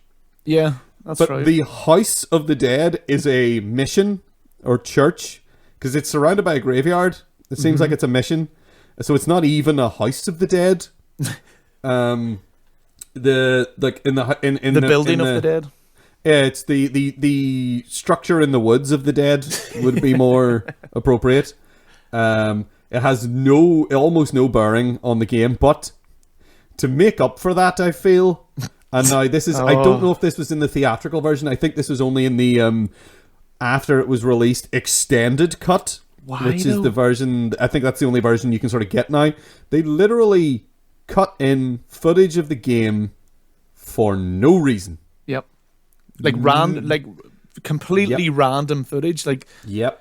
If anyone's played House of the Dead, it was like a light gun shooter. Yeah. That you played in the arcade. It was really cool. It was fun. It was pretty awesome. Yeah. Especially if you had someone to play it with, because it was a 2-player in the arcade. So you go there with your mate and then you're shooting zombies together. Great fun. But this is just like, and I mean, there's nothing much more to it than that. You know, you're shooting zombies. It's on rails. Yes, and that's it. There's different kind of there's like bigger zombies, or there's zombies that like throw axes and. There'll be one that's like in a suit of armor, and you'll have to like strategically blow bits off of it to get at the fleshy parts underneath to shoot it and stuff like that. You know, it's a video. It's an arcade game. Yeah, but it does have a story though. Thing. Yeah. And like they almost completely ignore that for this film, which I'm not going to get annoyed about as from a film watching perspective. No, but you know, there comes a certain point where it's like, in what way is this an adaptation of this thing? Yeah. Because it just isn't. It's almost meant to be a prequel to the video game, but even that doesn't make sense because because you have the protagonist from the game appear at the end for like this for like a couple of seconds, and that's it. But it doesn't really go anywhere. There's nothing left for them to do because the protagonist, I guess Rudy, they wipe them all out. It's like voodoo or something. There's like it's sort of supposed to be science, but it seems like it's more magic. Yeah, like it's a magic man doing science or something, and he's making the dead rise. Yeah, it's it's just hard to watch. And at one point, someone literally says, "You know, let's check this book." Let's check out this book. It looks old. It might looks help. Old, but then like she says, it's like she says it's a log or something, but then they open it, it's clearly been like printed. It's clearly a book. Like the prop is not well thought out at all. It's just some book, and they slap the cover on it. While they're looking at this book, the zombies are clearing the battlefield that they just had of their. Dead, for want of a better word. They're dragging the bodies away, and do they ever explain why? No. That's the thing, again. There's no point in even asking these questions with this movie. Like, nothing gets explained. Things just happen. Yeah. See, I keep asking you these things because I'm afraid that somehow I missed something, and that you're afraid it's actually a work of genius, and I'm not afraid of that. We're not going to do. We're not doing that. No, we're not doing that again. We're not doing that again because you tore me apart whenever I was talking about David Lynch in relation to The Happening, and you did it very effectively. And you're right. You were right to do it. Yeah, no, I don't think anyone, even Uwe Boll, could support saying this movie has any artistic merit. No, definitely not. It's a confusing mush of poor special effects, bad acting, extremely bad acting, extremely terrible. So the cinematography is garbage. Yeah, this film just is one of the ugliest films. And even like music aside, because the music's not great either, real lackluster music. Mm-hmm. But the Foley sounds in it are quite bad as well. There was times where I recognise loads of them. I recognise loads of them because I have heard a lot of sort of royalty-free sounds. Yeah. And sounds that, you have sound libraries that you can pay for access to, like people on who do podcasts use them all the time. Yep. I use some sometimes. I've been known to do that, and I was recognizing sounds in this movie, and like usually what you're supposed to do when you get those sounds is you have the bass sound that someone has made, and you're like you listen to that sound and you say, right, this is useful to me. I'm going to do this to it. I'm going to change the pitch of it. I'm going to change the tone. I'm going to put some reverb on it. I'm going to make it fit the scene. Yeah. But in this movie, they just copy paste, slapped it onto the audio track, and like there you go, Bob's your uncle, mate. That'll do. That's a scream. That's the sound of an axe hitting something. I was recognizing loads of those sounds, and it's like you really didn't bother, or you didn't want to pay somebody to do the work. You didn't want to pay somebody for enough of their time, because the thing is, there's probably a lot of talented people who worked on this movie.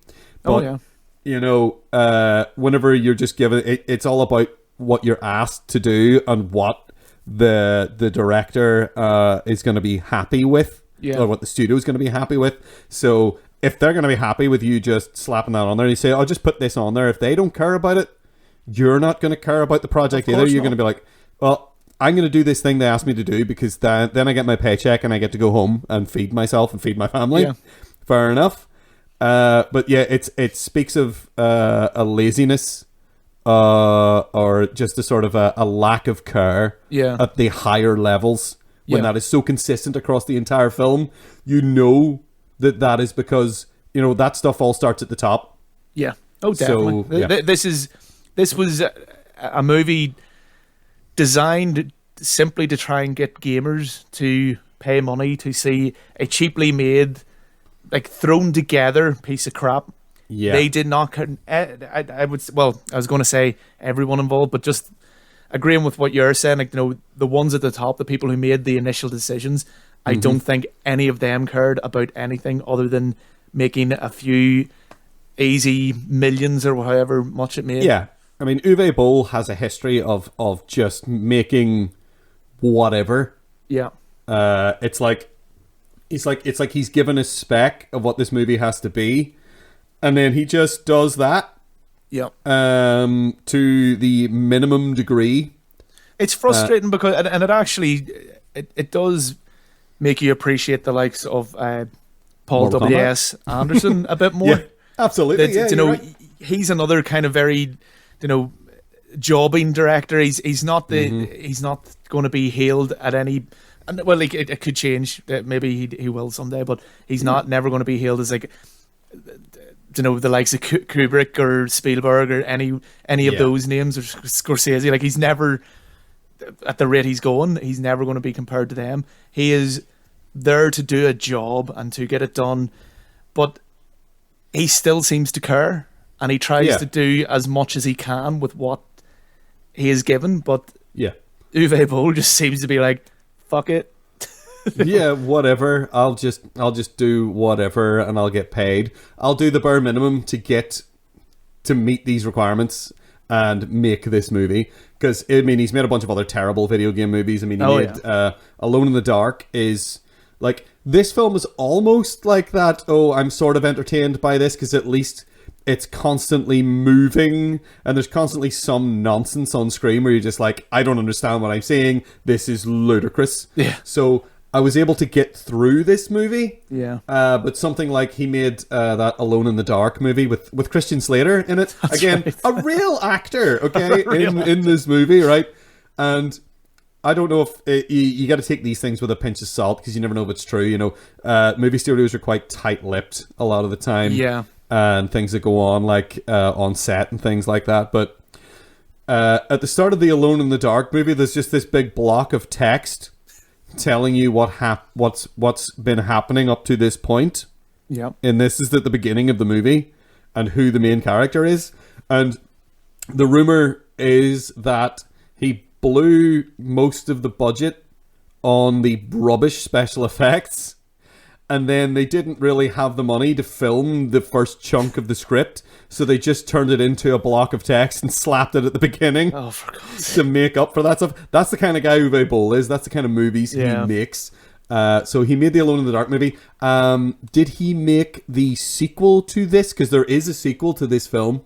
Oh, there is House of the Dead 2. I would say he probably would have. Yeah, now this film, I'm going to say, I don't usually rely on this, but I do sometimes like to look. If I've seen a film that's particularly egregious, I will look up like the Rotten Tomatoes score for it. Yeah. This film is rocking a magnificent 3% on Rotten Tomatoes, which I was not at all surprised by. Is that the audience? That's the critic score. You don't want to listen to the critic score. What's the audience one? Yeah. You're asking me to get new information that I didn't bother making a note of. But hold on, I'll tell you now.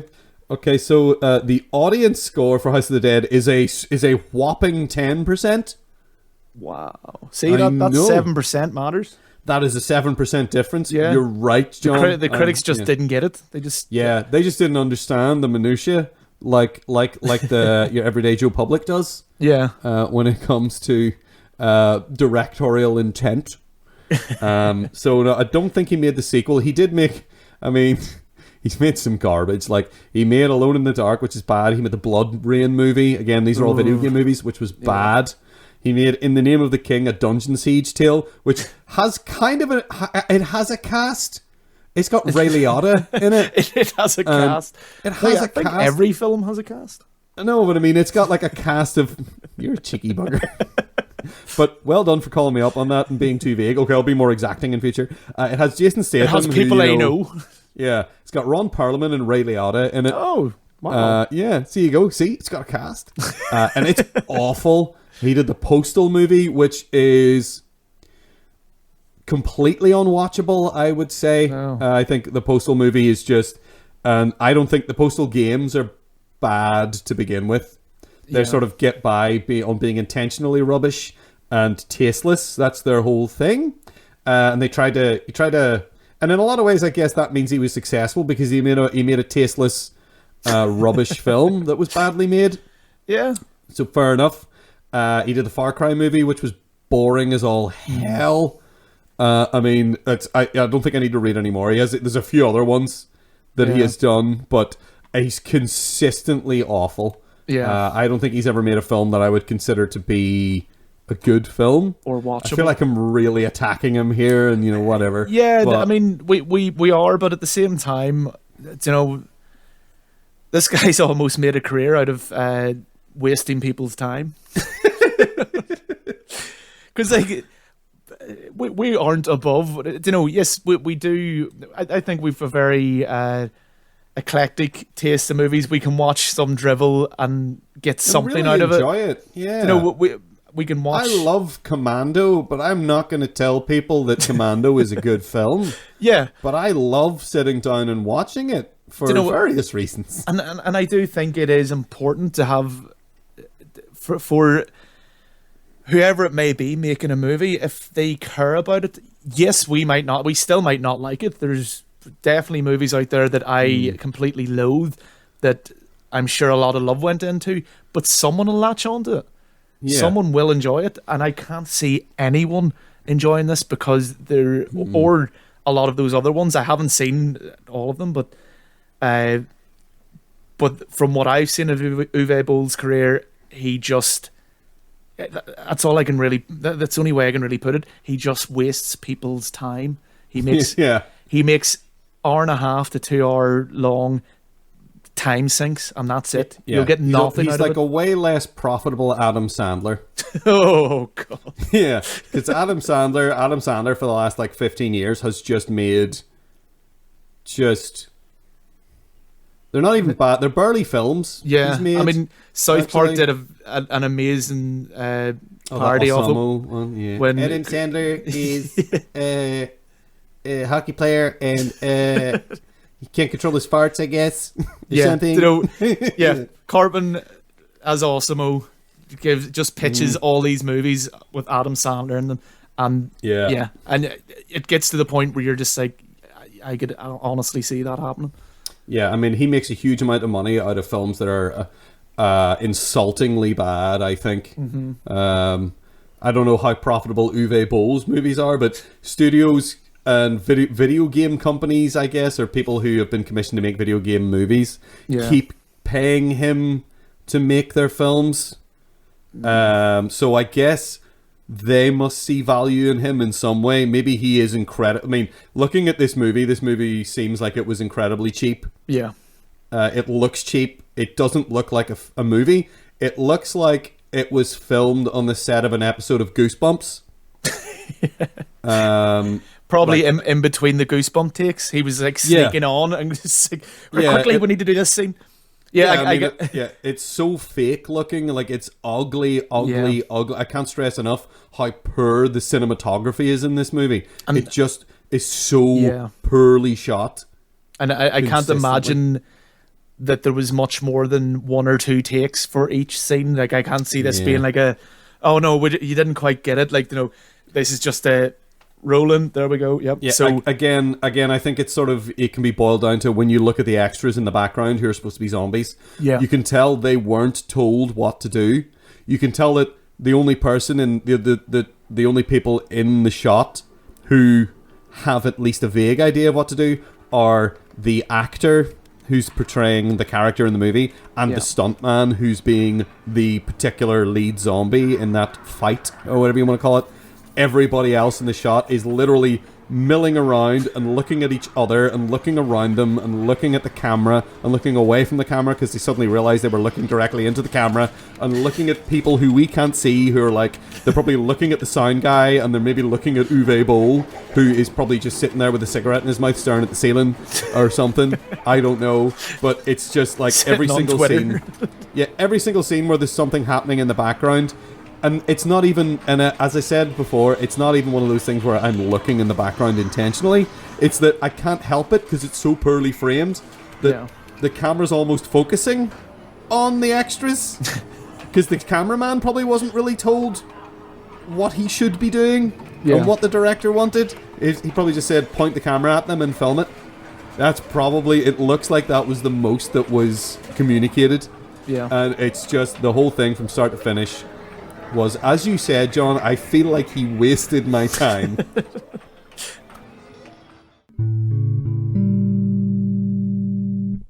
Okay, so our barricades are pretty much down at this point. I think I heard a voice booming out of the sky saying something there about ripping and tearing and until it is done. So we need to get a move on. Once again, we're at the third movie and things are suddenly heating up and we need to get this done. So our third movie is, of course, Andrej Bartkowiak's Doom. Again, I'm sorry if I'm pronouncing that incorrectly. I'm just glad I don't have to. Yeah. So again, I think as we both of us know, I mean, we both love Doom. Doom is a great game. Yeah. Doom is a very important game. Yeah, it's a game that I have played through from start to finish many times in my life. I've never finished it on like the hardest difficulty level because I feel like that was always just a joke, because it would just constantly teleport in enemies until like there's an achievement on the Xbox version, the Xbox 360 version, for getting through one level on the hardest difficulty level. But yeah, it's a game that has made a huge impact on video games in general. Definitely. I think, yeah. So, this is a film adaptation of it. This is kind of... It's kind of an adaptation of Doom 3. Yeah, really, it's a bit... It seems, production design-wise and look-wise, it's definitely closer to Doom 3, which is when the series made the sort of jump into polygonal enemies, three-dimensional enemies, and letting you look up and down, and look around, sort of look with the mouse up and down and around the place, I guess. So it went more for like it was going for that kind of more horror scope rather than, because Doom, the first two anyway, were always kind of more, you're just like, you're Doom guy, you're this, you're what the demons fear, and that's where the 2016 and Doom Eternal have kind of went back into that, like heavily leaning back into that. Yeah, the more recent games have almost leaned into how people feel about the original games rather than what was in the original games, I would say. Yeah, everyone referred to him as Doom Guy. In fact, I think they even have him in the game. Whenever you finish Doom and it shows you the credits and it shows you all the sprites, I think he is just listed there as Doom Guy. Sometimes they call him the Doom Marine. In the later games, they invented the name the Doom Slayer for him, which is really dramatic. But ultimately, this is sort of an adaptation of the third Doom game, which production design wise, it's much more of a horror thing than Doom 1 and 2, where they were more just run around with silly weapons, blowing apart demons in a metal kind of environment, heavy metal, very, very, very metal. Which is one of the things that really frustrates me about this movie in particular is... Well, that brings us then to, yes, John, what did you think about this film? Well, how do you feel? The first thing I'm going to bring up is just how bland and uninspired the music is. Yeah. Because, especially if you play any... Well, even if you play those original games, the music's kind of pumping. Yeah, it is. Especially if you play 2016 or Doom Eternal. The music is one wild. of the few occasions where I actually went out of my way to get a hold of the soundtrack to a video game. Was with Doom 2016. It's incredible. It's brilliant. Is so good. It's pumping and it's wild and it's loud and it's aggressive and it's like Mike Gordon, is that what you call the Mick Gordon is the guy's name. He goes by Mick. I don't know what his full given name is. People call him Mick Gordon. Yeah. And he did the music. He also, I think, did the music for. Did he do for the Wolfenstein games, more recent ones? Yes. Yeah, I believe. And the music in those, I love. The music in those is a little bit more sort of grand and atmospheric, but it's also still very metal. It's very like drone metal in the Wolfenstein games, whereas the Doom music is very just, you are flying about the place essentially, constantly firing and shooting and tearing things apart, and you're going from one kill to the next as quickly and as effectively and as efficiently as possible. Murder. So it's that in sonic form almost. They kind of the makers of the most recent ones were kind of saying that it's more like a puzzle game in a sense, and I can see where they're coming from. It's like a real high octane puzzle that you have to like, right, I need more armor, I need health, so I have to do this, and my ammo's running low, so I'm gonna have to chainsaw that imp, and then that big creature is coming at me. I need to really focus on getting it killed, but everything's happening, so you barely have time to think. But once you get into the rhythm of the game, it's incredible. Yeah, so the music in that game is all about creating a sense of urgency and momentum. And in the original games, it was that they were into Megadeth and Metallica. So they basically tried to, in the first game, the main tune from the first game is sort of Master of Puppets by Metallica. The main theme to Doom 2, I can't remember what song, there's a Megadeth song that they cribbed from to make the main theme tune for Doom 2. Yeah. That it's basically a MIDI version of a Megadeth song, because they were just into metal. Like John Romero was a big metalhead, and I can appreciate that. Being a big metalhead myself, I feel a certain affinity of that. I love these stupid. Did you say you're a metal beast? I'm not. Let's not invoke the name of the metal beast, John. No. Let's not dredge up old. Let's not open old wounds here. But yeah, I take what you're saying. The music in this film is very generic, and lackluster. Not to jump ahead, but the first person scene that happens kind of much later in this movie, it should have had this real pumping heavy music. This is meant to be their high point in this movie. It's meant to be this big moment, and it's just this like weak and you're like, oh my god, come on. Yeah, I think they were trying to evoke sort of the MIDI music from the first game, but that was a technical limitation of the time. Yeah, that was the best they could make out of the music, because they were programming it into a computer and trying to make a computer make the music, whereas there's no life in it at all in this film. Now I'm going to say that I sort of enjoyed this movie, but I think one of the main reasons why I was so hype about this film was that I was just coming off having watched House of the Dead. Anything would have been better then. Yeah, and that was so crushing and dull and awful that the fact that things were like, going on and happening in this movie was something at least. Yeah. No, it's not great. No. It has a cast that is yet again it has a cast, much like other films, it has a cast. So you've got Karl Urban, who I like. You put him in the right role, he's brilliant. He's fantastic in The Boys. He's brilliant in The Boys. He's phenomenal in The Boys. Actually, he's so good in The Boys. Yeah. But there's a thing about The Boys actually that is something that you're able to ignore in The Boys, but in this I wasn't able to ignore. Was his accent. Because in The Boys, I mean, he's Australian, and that's his normal, usual accent. Is he Australian or is he from New Zealand?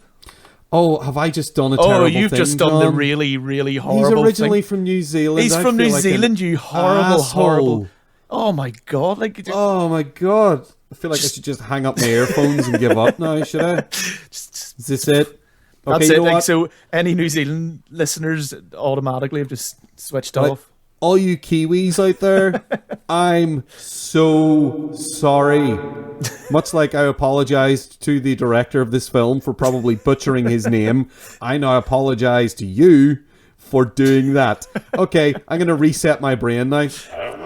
Let's pretend that didn't happen. Okay. I'm not going to edit that out because shame should be shared. But okay, so he's from New Zealand. Of course, we all know that Karl Urban is a man from New Zealand. Anyway, he has a fairly strong accent when you hear him just talk. Yeah. And whenever he's in The Boys, you can hear that accent. He's sort of doing a Cockney. Yeah. He's supposed to be the character that he plays in The Boys is Billy Butcher, and he is from the streets of London. Oh, a little bit white, a little bit dodgy. He's like that. But you can hear it when he's doing it in that it's not his native accent.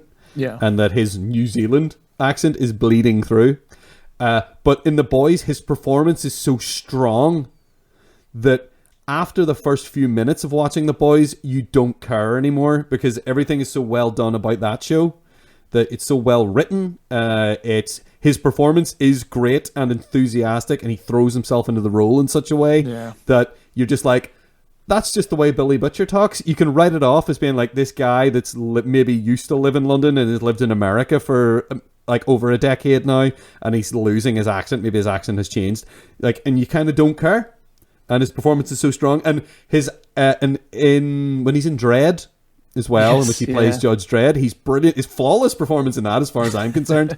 There's no tics like that in his performance as Dredd. I think it's because maybe like the New Zealand accent and the English accent are sort of related, is what causes that little muddle, maybe. But as you said, it's not like a deal breaker.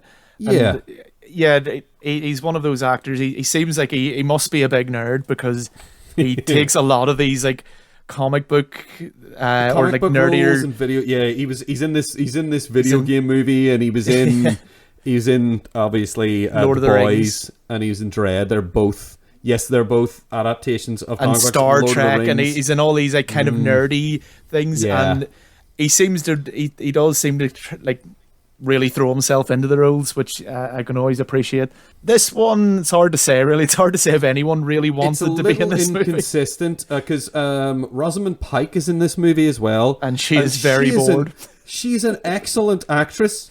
I have seen her do an American accent flawlessly. Yeah. In other films, in Gone Girl.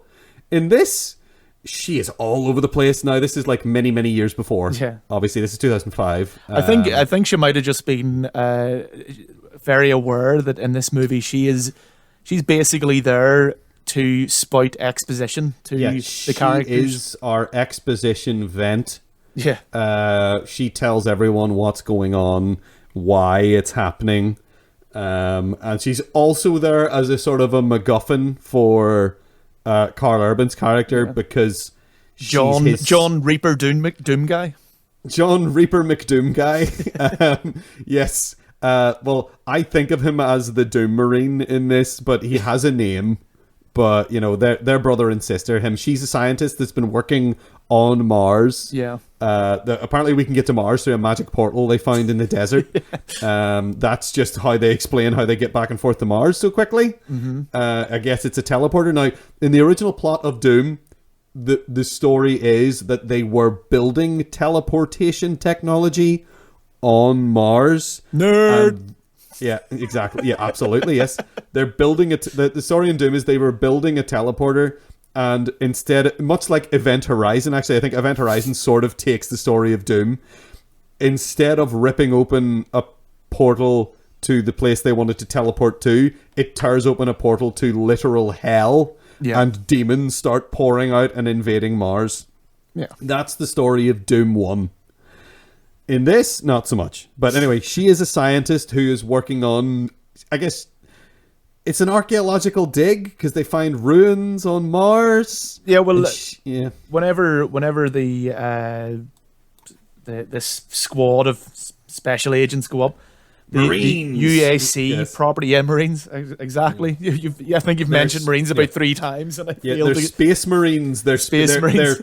They're Space Marines in the James Cameron tradition of Space Marines. They crib a little heavily from Aliens here and there. Yeah, in this definitely. Movie, like really they have that obviously. whole squad on leave scene that seems to be, they're meant to be going on leave, and which also Event Horizon does that exact same thing as well. Yes. Those guys were supposed to be on leave and they were pulled off. That. Yeah. But whenever they do end up going up to Mars in this movie, Sarge, who's played by Dwayne "The Rock" Johnson, is saying they have to get... At this point in his career, leaning into the Rock, I think he would try to get away from that later of being just The Rock. Yeah, he's kind of... I think he's more kind of known as Dwayne Johnson now, isn't he? Yeah. Really, rightly so, because he's... You know what? That guy's a really good actor. He's also when he's put in the right roles. Like he made that Jumanji movie. Yeah.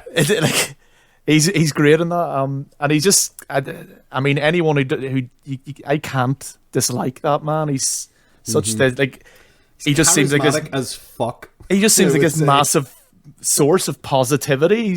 He just seems awesome. But there's a lot of really negative people out there who probably do go nah. But fuck those guys.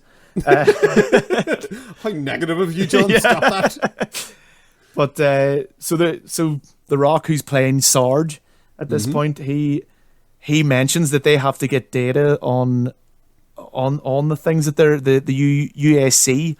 They have to get UAC property, basically. That's their main concern, and it's archaeology, genetics, and weapons research. That's a really weird mix of things for one facility to be researching, isn't it, John? Wouldn't you say? I would say it's very, very odd. Yeah. But I suppose, I mean, the archaeology thing, they find the remains of a kind of alien superior race that somehow died out. Yeah. And maybe from that they went, oh, well, we should examine the genetics of this thing. And then weapons research, I don't know, maybe someone's just really bored up there. Yeah, well, I would like to try and justify that, maybe, if I may, by assuming that, if you're going to do experimental weapons research, do it on another planet away from Earth. True.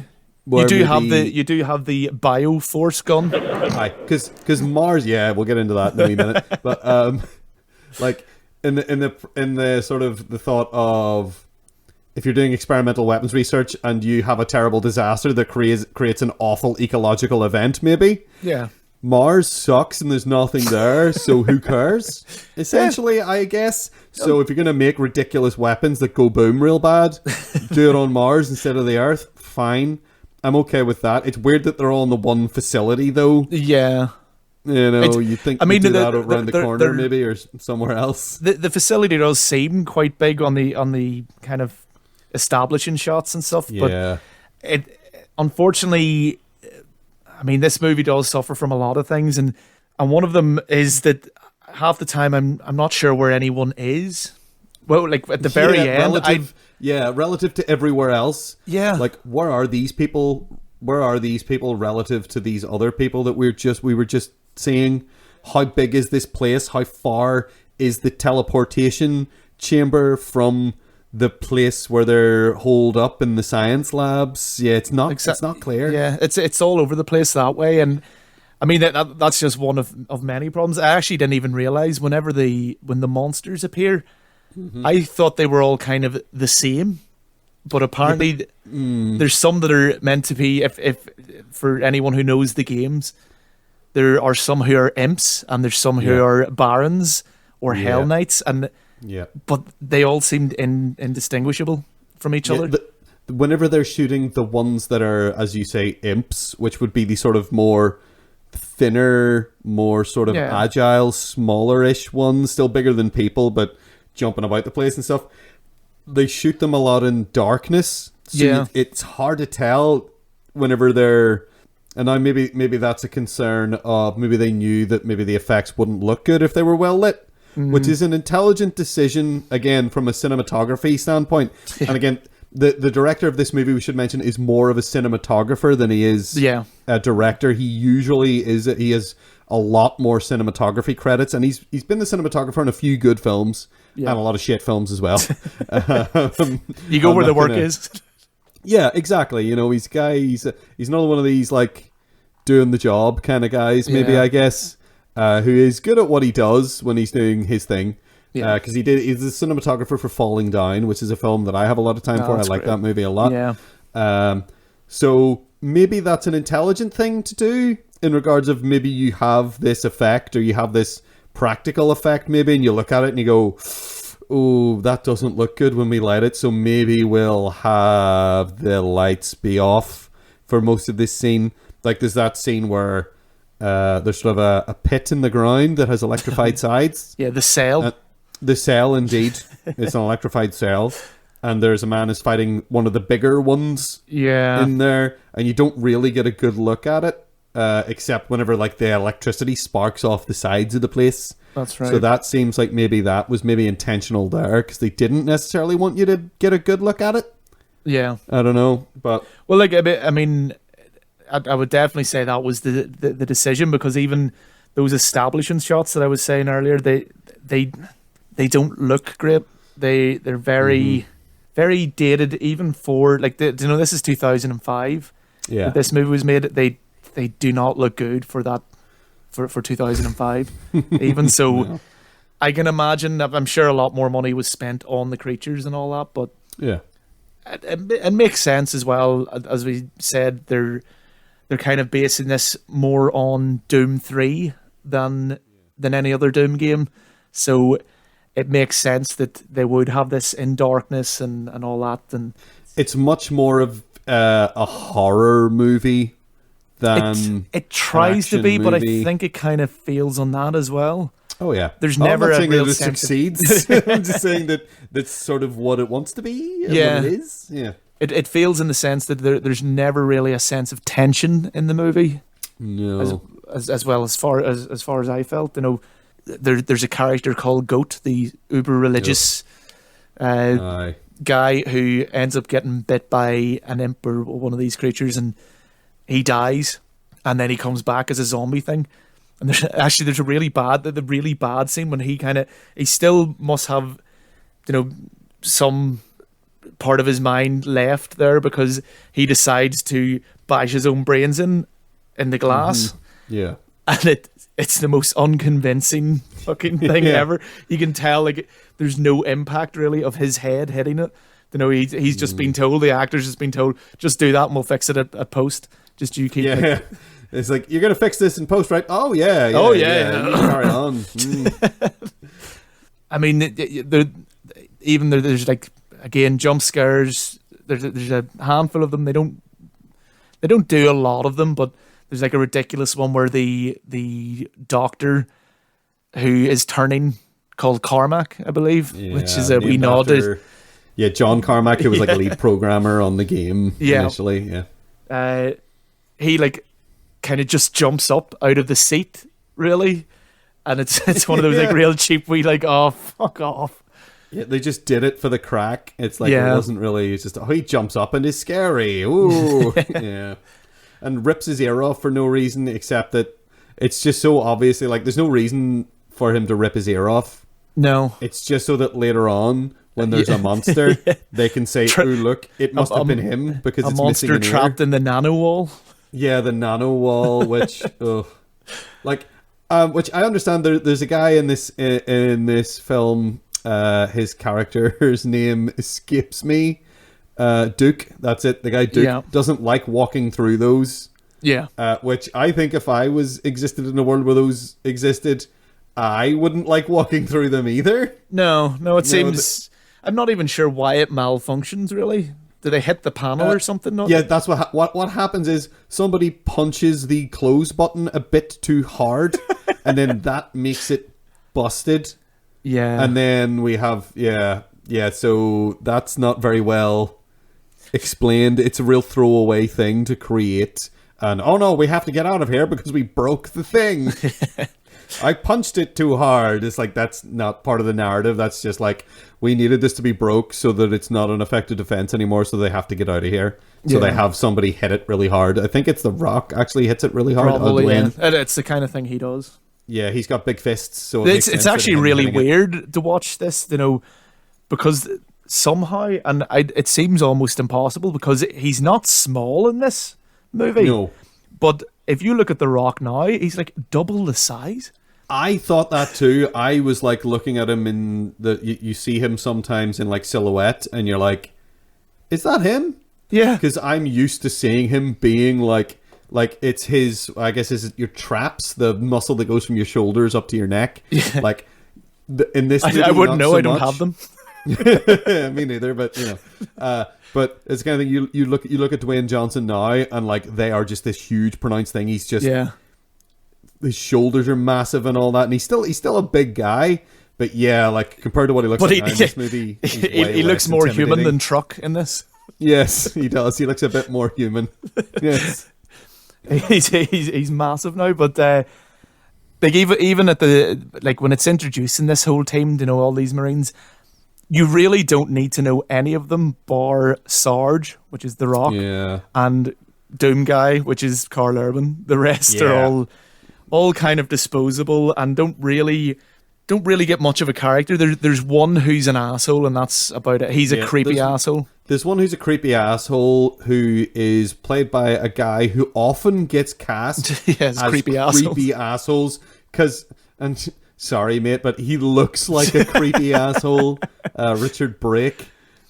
He was a creepy asshole in Hannibal Rising. He was a creepy asshole in so many things. Anyway, he's in Mandy. He's not really a creepy asshole in Mandy. He's sort of a weird, but he's a weirdo in that. He gets typecast a lot in films as that kind of character. It seems like he's a rapist. Yeah. I feel like he just feels the way he speaks is just like, this guy seems like a rapist, and everyone knows he is.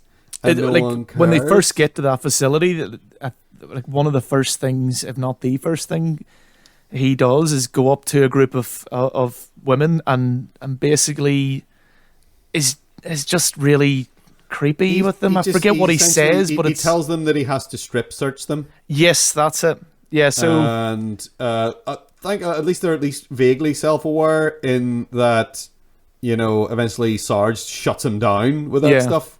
It gives him a look that says, stop that shit.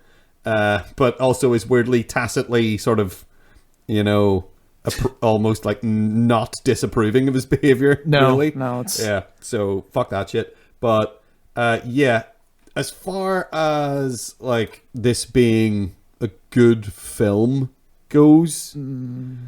What did you think of the first person sequence? If we can talk about, oh my god, right? So that sort of comes with a little bit of context of, well, the whole thing in this movie is it's not demons, which for a start that's a huge departure from the game.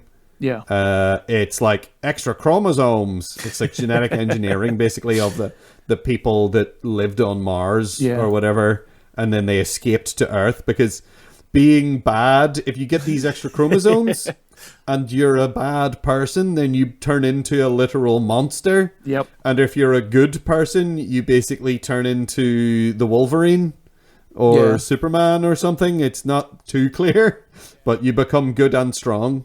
Yeah, you can heal and you're stronger. Yeah, you're basically Captain America more so than essentially. Superman. Yes, that's a much better analogy, I think. So you essentially become Captain America when you have these extra chromosomes. And so what happens in the context of the movie is that everyone who gets bit by these creatures becomes a monster, even though they're not getting it. They don't really address how that gives people extra chromosomes. No, I don't know. And anyone that gets injected with it, I guess, gets the same thing, but worse. Anyway, doesn't matter. It's really inconsistent with that, and it's hard to explain. But at a certain point, because he's dying, because he accidentally shoots himself, which is worth mentioning. It's that nano wall breaks, and Sarge gets pulled away.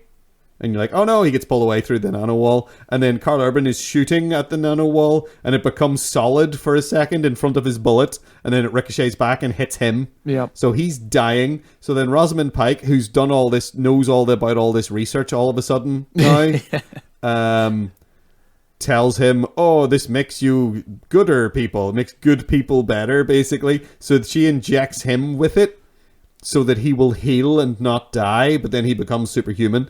And that's when we are treated to the worst point in the film, or the best point, depending on what you're looking for with this film. And they were very proud of this. I think so.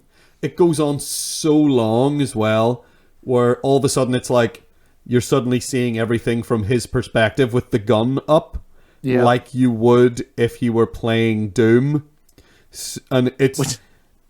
And there's certain points you're watching it and you're like, are they serious about this or is it a joke? Yeah. And it's hard to tell because there's some really comical stuff that happens where he's like running around and turning around and shooting things in the head, and literally enemies are literally just, it's like they're just popping up like a carnival game in front of him, and he's shooting them. and the real bland standard rock music playing under, as opposed to putting in some nice heavy metal that John Romero would have done if they could have back then.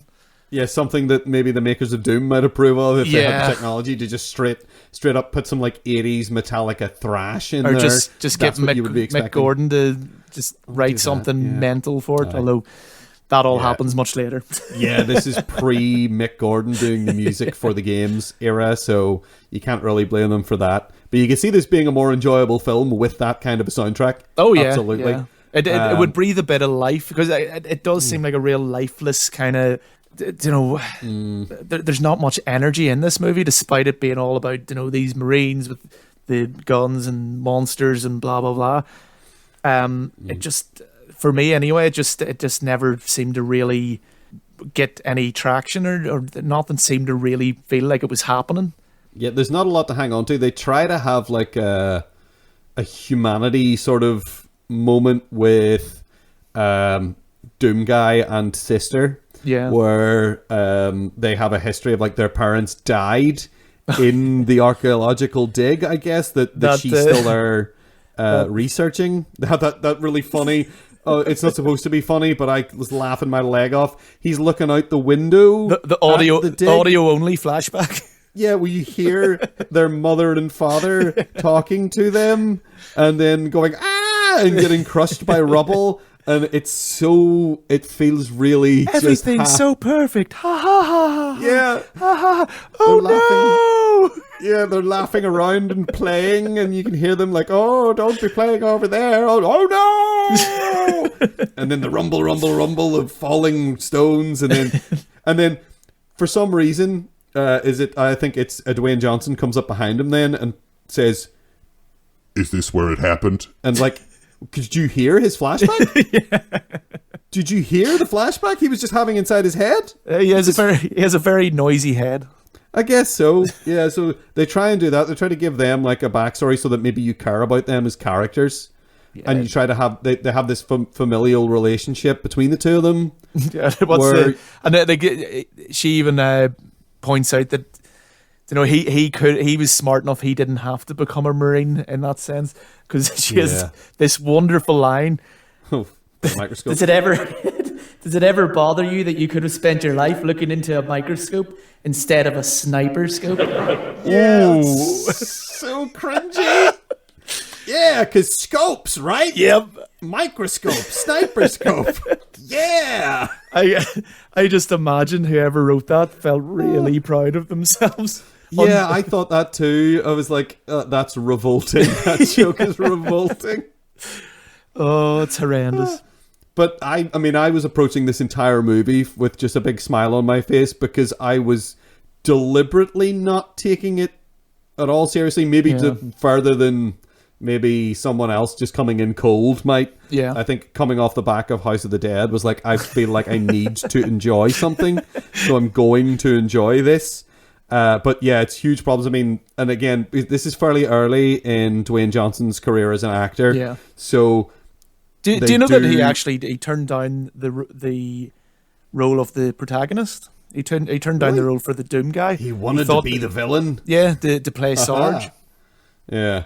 He probably thought he was too boring and was like, Sarge is a more interesting character. That's exactly it. He felt Sarge was more interesting of a character. Yeah. Sarge has an arc. Yeah. Sarge has a character development that happens throughout the film. Yeah. Eventually, Sarge becomes... Because even before he gets the evil parasite in him or whatever, he is heading down the road of, we are here to do a job. Yeah. Like, at the beginning, you're like, oh, this guy seems like a noble kind of guy. And as the film goes on, your opinion of him does change. Oh, yeah. Because he's more like, no, we're here to do a job. At the point where it's like, oh, you're here to save people, right? And it's like, no, we're not really here to save people. We're here to get the data that the company wants recovered. So... yeah, you start to feel differently about him as the movie goes along, which is something that's supposed to happen to characters in a story, you know? So it doesn't really happen with anyone else in the film, but it happens with him. Yeah. So I could 100% see exactly why you would read this script and be like, no, I want to be the bad guy. Yeah. That bad guy's way more interesting than generic, boring hero guy because he's just got nothing going on. Yeah, there's no character there whatsoever. Yeah. Yeah, so, I mean, they try to force character into him by having the... our parents died angle and because he orders him not to come on. It tells him he doesn't want him on the mission. Yeah, that's right. Initially because of his connection to the place, but then he shows up anyway, and then it doesn't really matter. And then they just have that one scene with the awkward flashback to reference it, and then some arguments between him and his sister. But you don't really feel anything for that. I don't think. If I feel more strongly about Sarge than anyone else in the movie. I don't know if that's just The Rock's charisma, but again, it's quite early in his career, so you do unfortunately get the thing where, we have Dwayne Johnson in this movie and he's The Rock, so, we gotta have him wrestle, right? Yeah.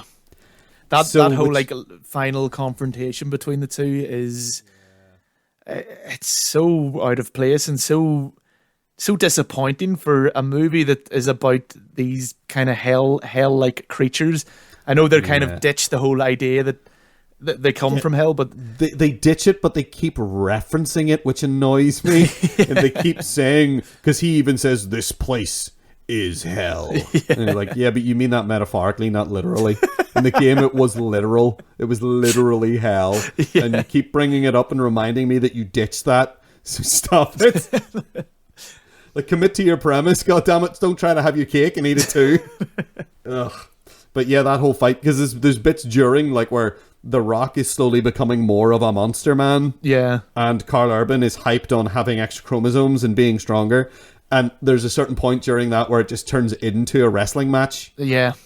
And you know that Dwayne Johnson is a wrestler. At the time, he was still, I think, in the WWE. Probably. Showing up as The Rock. I think he does now and then show up there, here and there, but that's not really his job anymore. No.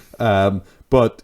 yeah, you're very aware when you're initially watching this film, when it came out especially, that's The Rock. Yeah. So you're very aware when you're seeing him fight, oh, look, he's wrestling.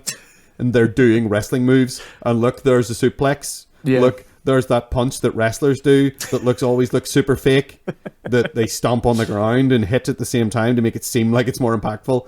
But it's not. You spot all those things and you kind of it's deflating. Yeah. To an action scene. You're like, just have him fight the guy like he's a goddamn sergeant in the military, because that's what he's supposed to be. Or, or just have some kind of big final beastie.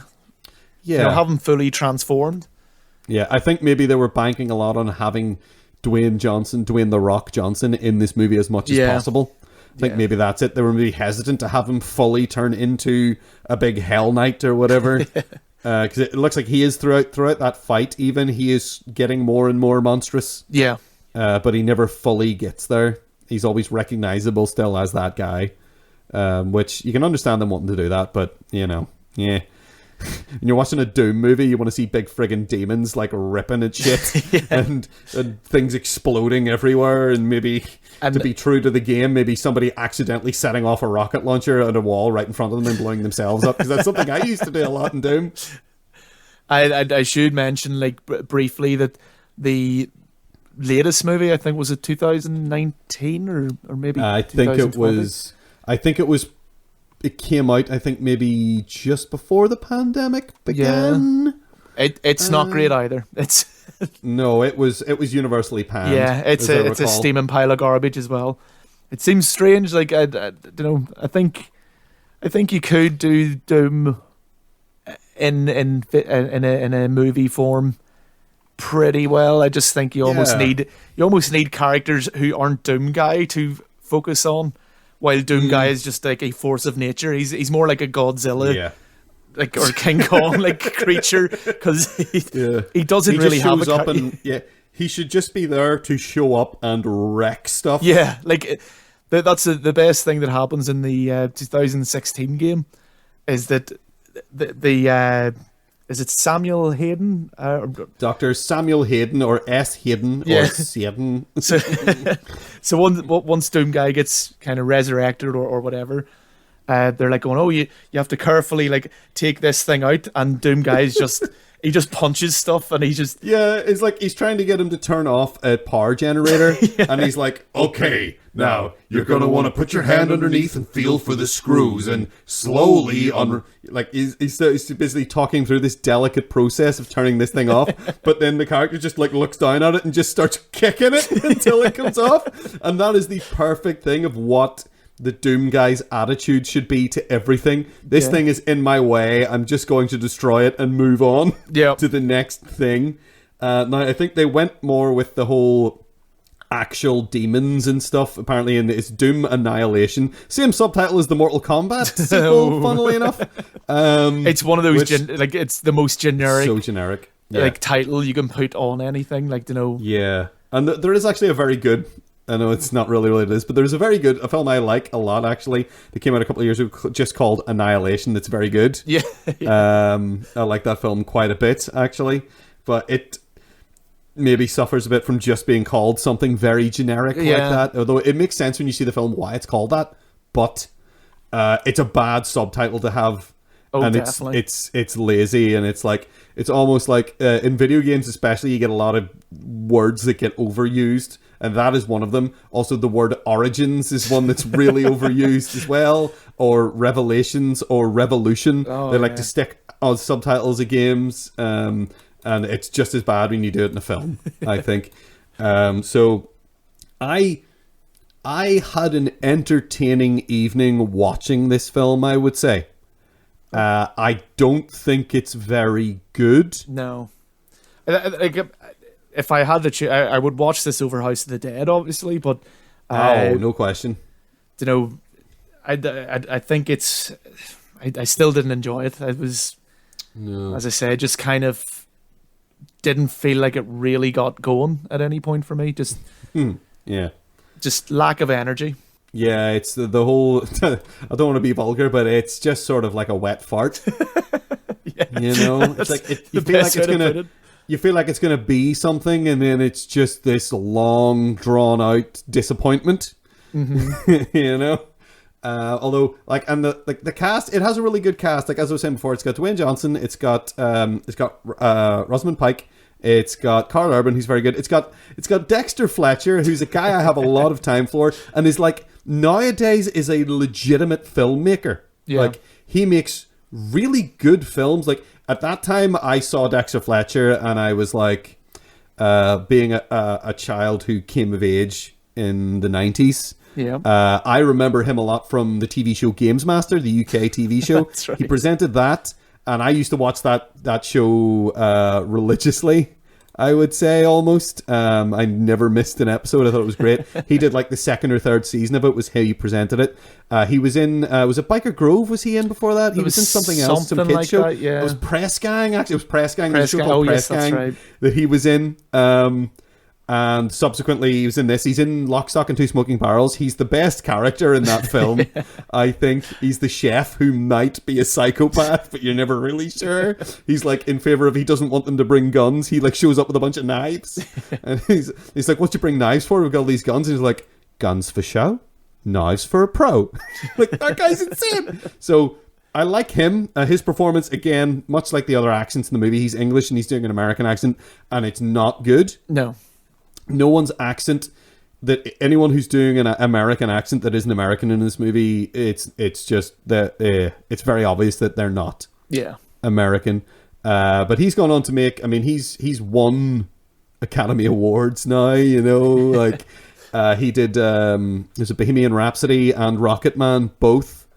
He did that Eddie the Eagle movie that I actually quite liked. He has done what else did he do? He's apparently doing the new Sherlock Holmes movie, which, you know, I don't like those films, but, you know, whatever. They're fine. Guy Ritchie, I think, makes those. But anyway, he's in it. It was fun to see him, but I wouldn't say that he generally elevates the film at all. It has a cast that maybe now, if they were in a new film, you'd be like, oh, wow, that's a great cast. But back then, that's like, Rosamund Pike hadn't done a lot of stuff. Again, The Rock or Dwayne Johnson, sorry, I keep calling him The Rock, which I feel is reductive to him, because he is a genuinely good actor, and I don't want to just think of him as his WrestleMan persona. I think he's quite proud of that, though, as well, you know. Yeah, I mean, he did a really good job at that. Yeah. He was brilliant at that, and his dad did that too. I mean, that's like a family thing, you know. His father was a famous wrestler too. And so he was quite early in his career. Rosamund Pike, I don't think had been in a lot of like big movies at that point either. No. So she was quite early. Karl Urban as well. I think he'd been in Lord of the Rings at that point. Yeah. Had the Two Towers come out then? I think it would have in 2005. I think maybe so around that time. Yeah. But you know, ultimately you look at it as a whole, you're just like, well, this is sort of it commits the ultimate cardinal sin of an action movie by being boring. Yeah. Yeah, that's pretty much it. And even the decisions of kind of making this like this, you know, what do they call it? C24, whatever this chromosome thing is. Sorry, if I can quote Rosamund Pike, C24. Which isn't really even an inventive name, because obviously it's C stands for chromosome and 24 because it's the 24th one. It's like, fucking come up with a better name as well. But you know, even that, like, why, you know, you've got like a pretty good, easy option here of just, we opened a portal to hell. Whoops. Yeah. Or even what the later games do, where they're trying to, like, it's this whole man's hubris where it's like, oh, we found like an energy source we can get from hell. It's like, we're just going to mine this, even though it's really, really stupidly dangerous. Extremely risky to go to hell and set up a mining operation. Yeah. But, you know, they do that, and it's like, you know what?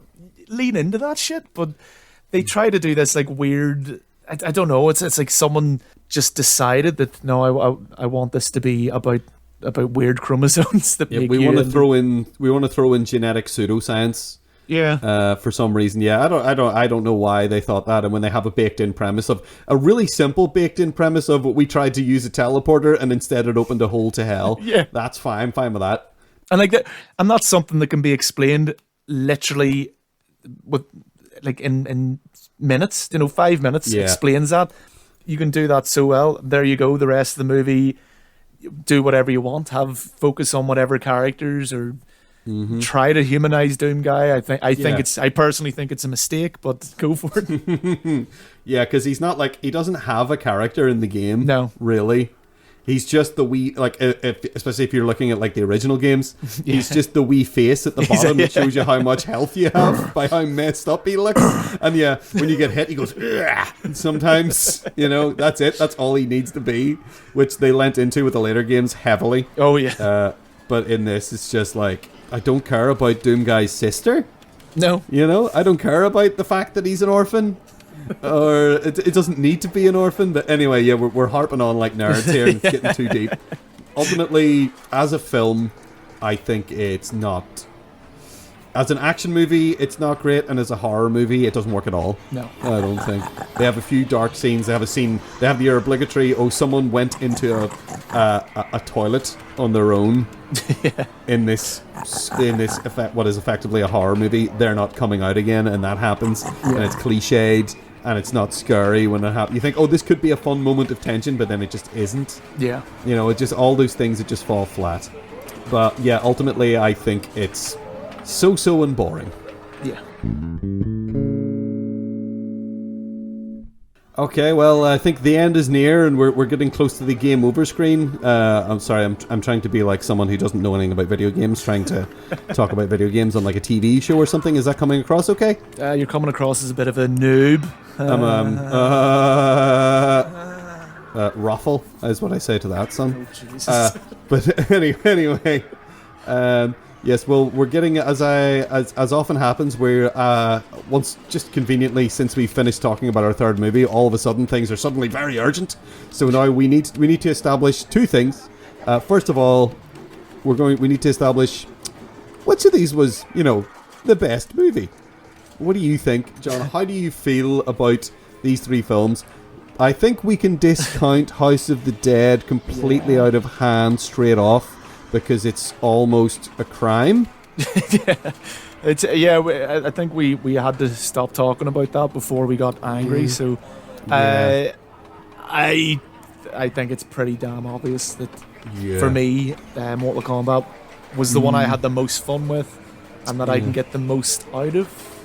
Yeah. I think maybe you're right. I mean, I hated House of the Dead. It was a terrible mess from start to finish. It's barely a film. Doom is, for something that's supposed to be action-packed, is very flat. Yeah. It doesn't feel... it's not exciting to look at. The color palette, again, it's very dark. I mean, if you're going to have a horror film, they're going to be dark, of course. Yeah. And I mean, it's just... Mortal Kombat isn't a great movie by any stretch of the imagination, but it's a bit of fun. It's a bit of crack. It's... you can get things out of it, like Christopher Lambert's performance. Indeed, yes. Or some of the fights are pretty well done. Some of those actors are very, very good at that physical. What am I trying to say? That physical thing, fighting. Fighting. Sorry, I thought you were talking about an emotional performance. No, yes. There's a few of the actual actors in this movie who were cast who are good at the combat with a C, not a K, in this actual movie. You have to change it to a K. Oh, sorry, the combat with the K then, in this movie. Yeah, there's some people who, you see this guy knows fight choreography, and this guy looks like he's really fighting. There's a couple of bits here and there where you can tell that they're shooting it because it's not the actor. Yeah. And there's some stuff that, again, there's weird stuff with the narrative where you're just like, what? Like, I'm still baffled as to why Sonya Blade was so important to Shang Tsung. Yeah, I don't think there's any point dwelling on it. Did he just want to chain her up and put her in a leather dress? Yeah, that all seemed very weird. That was weird. That didn't make any sense to me why that happened. He or did she her did she put that on willingly, or? And also she got her hair did. Yeah. Because her hair's all blown out and huge. Then whenever they show up and she's been captured, and she's only been captured 10 minutes or something. But he's dressed her in this leather dress and backcombed her hair so it's all big, and chained her up, and it's very strange. And is this why he wanted her here? I mean, so that it's not perfect by any stretch of the imagination. Yeah. But it's fun to watch. It has some great fights in it to be shallow. You mean you have to watch this film with a shallow sort of perspective a lot of time. Yeah, you're it's the some of the fight choreography is very, very good. Some of the effects are rubbish. Some of them actually look okay. The freezy thing, I enjoy the freezy thing when it happens. Yeah. It looks a bit rubbish, but it's fun the way they do it. I mean, it does. It looks a bit dated, but again, I mean, we tend to make this excuse quite a lot, but it's 1995 at this stage. It's still still quite in its infancy as far as like CGI special effects go. So yeah, some of it I can excuse a lot more than our other two movies, because they were in the 2000s, 2003 and 2005, and the effects don't look much different. I would say, Dooms are maybe a little bit more polished in certain areas, but I mean, those establishing shots look like they're straight out of a video game. Which you could discount that as being somehow intentional, but I don't think that's the case. No, I think that's maybe being a little too kind. They were trying like an Uwe Boll type thing. Oh, it's got like the video game. Yeah, put in bits of the video game. Yeah, for no reason. Yeah, that's unforgivable. Like putting literal footage from the video game in your movie, like Uwe Boll does with House of the Dead, is unforgivable. And it makes no sense. And usually it's only vaguely related. At best, it's vaguely related to what's happening, and at worst, it's not anything to do with what's happening at all. Yeah. So I think, you're right. Mortal Kombat is, as far as like a base sort of like someone going into this not caring about video games and watches these three movies. Yeah. And you had to recommend one of these movies to just somebody and say, "Oh, this one you'll enjoy this." I mean, Mortal Kombat's probably the best one for that. It's just an adventure type thing, fish out of water. The three characters going into this kind of larger than life tournament and going, what's all this about? And everything being explained to them. Raiden's there. Christopher Lambert gives this entertaining performance, as well as providing you with the exposition that you need to understand what's going on. So you don't lose out on anything there. So it kind of works that way. Yes. Yeah, so Mortal Kombat then I'd say is the one that we probably both like it the best out of these three. I think it's I don't think there's much competition in it, because I think House of the Dead doesn't even rank. Doom is not very fun. I think I only enjoyed it from the perspective of I had just watched House of the Dead and I was very upset, and having something different was better. But Mortal Kombat was the sort of base level of filmic enjoyment. I'm like, this is actually it's like it's a weirdly like just almost like this is like sort of a nice update. Maybe not an amazing update, but an attempt at an update of Enter the Dragon. Yeah. It's it's a fighting tournament. It's straightforward. There's all this stuff about interdimensional but it's actually quite simple. Really, they don't get too deep. They're not on about like Doom's on about chromosomes and evil in your DNA or something, and you're like, what's that all about? Whereas Mortal Kombat's like, we have to win the tournament or Earth gets invaded by evil things. The end. Yep. Go win the tournament, mate. How do you win the tournament? You be good at punching things. Yeah, you hit the other guy harder than he hits you, and sometimes they kill the enemy and sometimes they don't. It's kind of inconsistent with that, but whatever. It's a fun romp, and it's got Christopher Lambert, as you say, just doing his wee laugh and being like clearly enjoying being there. Like nobody seems like they're fed up being there. The entirety of the cast of House of the Dead just seems fed up. Most of the cast of Doom kind of seem a bit fed up too. They just seem bored, really. Yeah. Whereas this one has the most life in it, and I think that's what makes it the best. So yes, that goes in the sweet little vault in our hearts where we like to keep the movies that we like.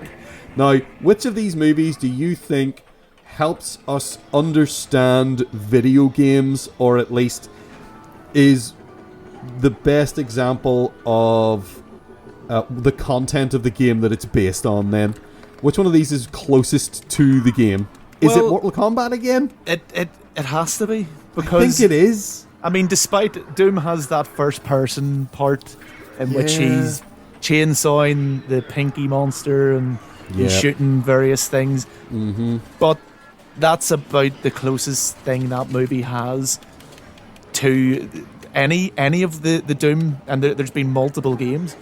Yeah. The fact that these monsters don't come from hell is a big detractor. They're not demons, and that to me is the hugest knock against it. Yeah. Is that's the basic, that's what makes Doom so ridiculous. Yeah. And it makes the violence in Doom so just appropriate. Yeah. Because it's like, these are demons from hell, blam, blam, blam, shred them all up. That's fine, guilt-free. If you make it like, oh, these are people that have become mutated, there's like a whole ethical question there that Doom does not deal with. That's not a feature of Doom 1, 2, 3. It's not a feature of the new Dooms that even came after this movie. It's not a Doom 64. None of those deal with moral ambiguity or genetics or... it's just demons. Kill the demons. Done. And this film does not do that. It reminds me of a quote from... Shakespeare? My favourite author, Terry Pratchett, who said, over the centuries, mankind has tried many ways of combating the forces of evil. Prayer, fasting, good works, and so on. Up until Doom, no one seemed to have thought that the double-barreled shotgun... There we go. Oh, what a guy. That sums it up. That's basically what Doom... that was Doom and did should that for be. us. Yeah, it's just shoot them in the face and don't care. Yeah, so the movie tries to do something other than that, which is to its detriment. Tries to get too big for its boots. Yeah, so it doesn't really follow. I mean, again, as you say, from a mechanical standpoint, it does have the first-person shooter bit. Yeah, that's the only thing it really has. I'd say. In its I always intensely disliked that part of the film. So I thought it was laughable, and it's kind of fun. If the entire film was shot that way, maybe that'd be something. Sometimes education isn't fun. Yeah, so only sometimes. only sometimes. Yeah. As far as House of the Dead goes, although there are parts of the video game literally spliced in, as we've mentioned in the game many times now, yes. that does nothing but detract from the trash fire that this movie is. Yeah, it's like it doesn't even help you understand what the game is because you don't know. You have no context for that. No. You don't understand what the game is from those bits. Nope. You're like, okay, there's zombies and they're being shot, I guess, sort of. But I don't understand how or what's happening. It's like in Fight Club whenever Tyler Durden's like splicing in the porn into the kids' films. Yeah, that's essentially what this is in House of the Dead. It's just people like, it's just Uwe Boll splicing in bits of the game for no reason. Yeah, trying to be like, maybe trying to evoke some kind of memory of people who've played the game, going, oh, I think I'm enjoying this as much as I enjoyed playing the game now because I saw a bit of the game, which is crazy. Yeah. And it's just confusing. It doesn't follow the story of the game either, really. If that's what you're looking for, nothing that really happens in the game happens in this. There's no house. You're really hung up on that bit as well. It's such a huge glaring thing. It's in the title is the problem. It's House of the Dead, and there isn't a house. They insist on sometimes referring to this building as the house. It's a metaphorical house. It's the house in your mind. Yeah, but it's definitely a church. And there's no metaphors here, John. Stop trying to elevate Uwe Boll. I know you're messing around, but even then, you're stirring something in me. I have a bit of bile in my mouth now from doing Dude, it's disgusting. This is just... You give me fucking Ghost of Mars flashbacks again. You did this to me then, too. Alright, so no. It doesn't qualify even on this level of being useful for understanding the game. They do have that one tiny nod at the very end where G, who is the character that you're playing as in House of the Dead, shows up in his helicopter and talks into his little wrist mic and says, what happened here? And it's all very bad. But that's it. Yeah. That's all this movie has. I mean, as I said at the very start when we were covering that movie, it fails on all. It fails at delivering on every aspect of making a movie, and it also fails. It fails on the fundamental aspect of making a movie, and yes, it fails on being an adaptation of the thing that it's based on. So I don't know who that movie's for. It's for Uwe Boll to get paid, I think was all that movie was for. And maybe, you know what, maybe some sound guys and some editors got, a couple of weeks work out of it, and that's something positive I think we can take from House of the Dead. He temporarily created some jobs for some people in the film industry who needed work, and that's cool. but I don't think that was his intention. That's just a side effect, and that's, it's nice that people work. But it's really backhanded. I'm really reaching for something positive to say about House of the Dead.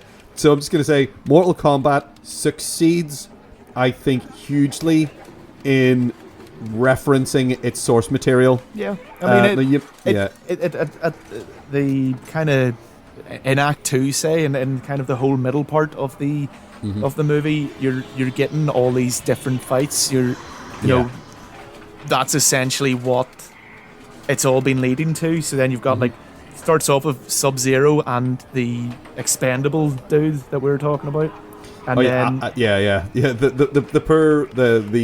to use the Star Trek euphemism, the red shirt we meet on the boat, exactly. Who they all sort of seem to grow to immediately love and are very upset when he dies, even though they've only known him for 20 minutes. And you've got Liu Kang against some random guy. You've got Sonya versus Kano, Johnny versus Scorpion, Liu Kang versus Katana. So it kind of starts it's throwing these at you, and that's what it should be.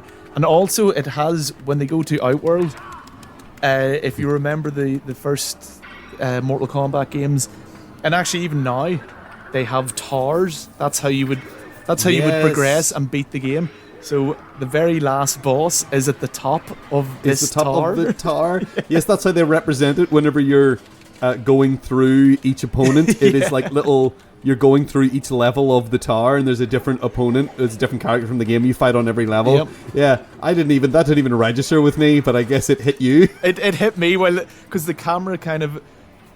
It's very bad CGI, but the camera kind of swings around and goes up this tower. It does, yeah. And it just kind of clicked. But I never made the connection. I remember thinking the CGI looked bad at that point. That's all I was thinking about.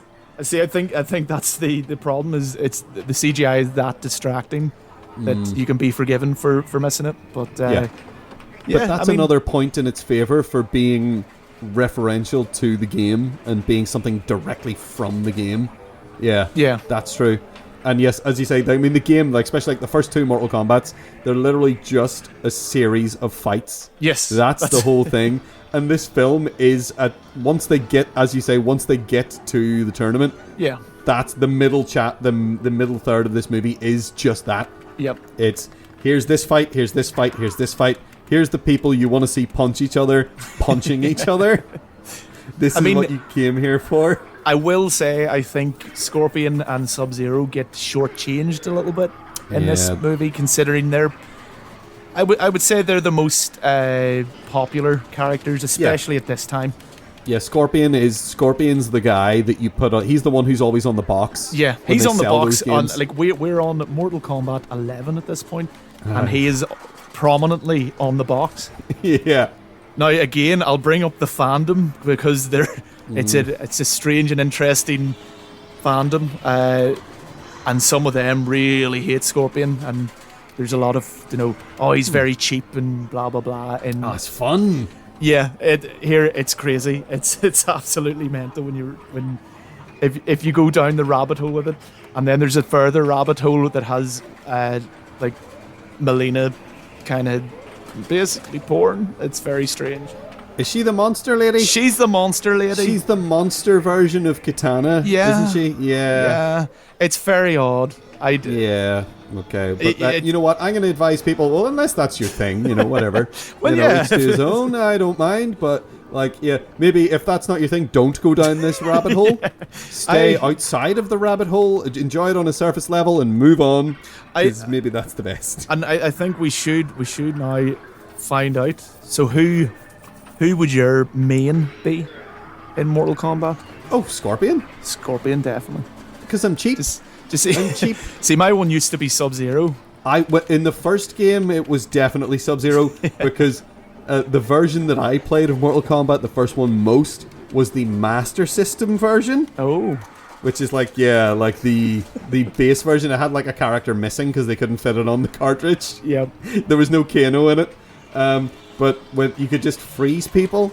You do freeze, jump in, uppercut. You could get through the entirety of the arcade ladder just by freeze, jump in, uppercut, freeze, jump in, uppercut, freeze, jump in, uppercut.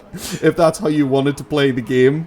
I used to do that. That sort of worked on the home version and the Super Nintendo version as well, I think. So I would do that. I was also a big fan of Johnny Cage. Yeah. I liked the flash kick. Yeah, and, it was very good.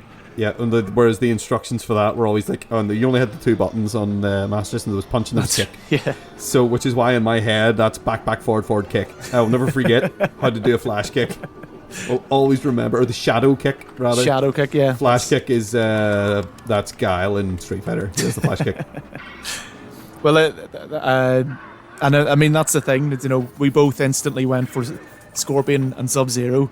Mm-hmm. So it's a wee bit sad that they got shortchanged, but they seem, if the promotional stuff is to be believed, that they will feature prominently in this new film. So in the new one, yeah. So hopefully, yeah. I haven't. I'm looking forward to seeing it. Yeah. I'm looking forward to seeing it, which is foolish because every time there's a new video game, maybe I'd be disappointed. It's always terrible in some way. But again, so. It's Mortal Kombat on both counts then. Definitely. Yeah, in the vault in our hearts and the vault in the bunker for people to defeat video games in the future. If they want to know specific, accurate information about how video games are and the content of video games, watch the Mortal Kombat movie. Yeah. In fact, another wee random bit of trivia that there's in the Liu Kang and Reptile fight, there is a cheat code on the pillars. What? Do you know the way you used to have like cheat codes where it'd be like the Mortal Kombat symbol and the blood code? The blood code was down, up, left, A, right, down because it's spelled dullard. This was for Mortal Kombat 3. Oh, is this like on the loading screens? You would change the symbols. Yep. Yeah. So it was to get. I don't know what it was for. I can't remember what it was for. But there you go. So you've even got a cheat code built into this game, or built into this movie. Sorry. Oh my god. Yeah, okay, so this wins hands down. Hands down, yeah. Hands down. Cheat this code is. And we should also bring up again that the fact that they retconned a character in the games because of the influence of this movie. I think it's impossible for Mortal Kombat not to win this category. Yeah. They made Kano Australian because people liked the guy in the movie so much. That's pretty damn good. I like that a lot. That's actually fair cool. play to them. Yeah, this is very much the movie of the video game. Yep. I think, yeah. So I guess now that we're armed with this information, it's time. So I guess we should. Low punch. Yeah, I remember. You know what? Yep. Back, forward, kick. You go down, forward, low punch, and we'll get out there and we'll smash these guys into oblivion in a way not at all like the terrible movie Pixels. We will do. It would not be hard to do a better job than that crap. Yeah. Speaking of Adam Sandler, I don't want to talk about Adam Sandler actually. Oh my gosh. No. Yeah. No. Right. So anyway, that's all we have time for, I guess, this week. We are on Twitter. We are at 7dayapocalypse. That's at numeral 7dayapocalypse. Our email address, if you want to have a wee wine or just talk to us, communicate with us, whatever. We are filmcast at thisweeksapocalypse.com. That's filmcast at thisweeksapocalypse.com. Bye. Get over here.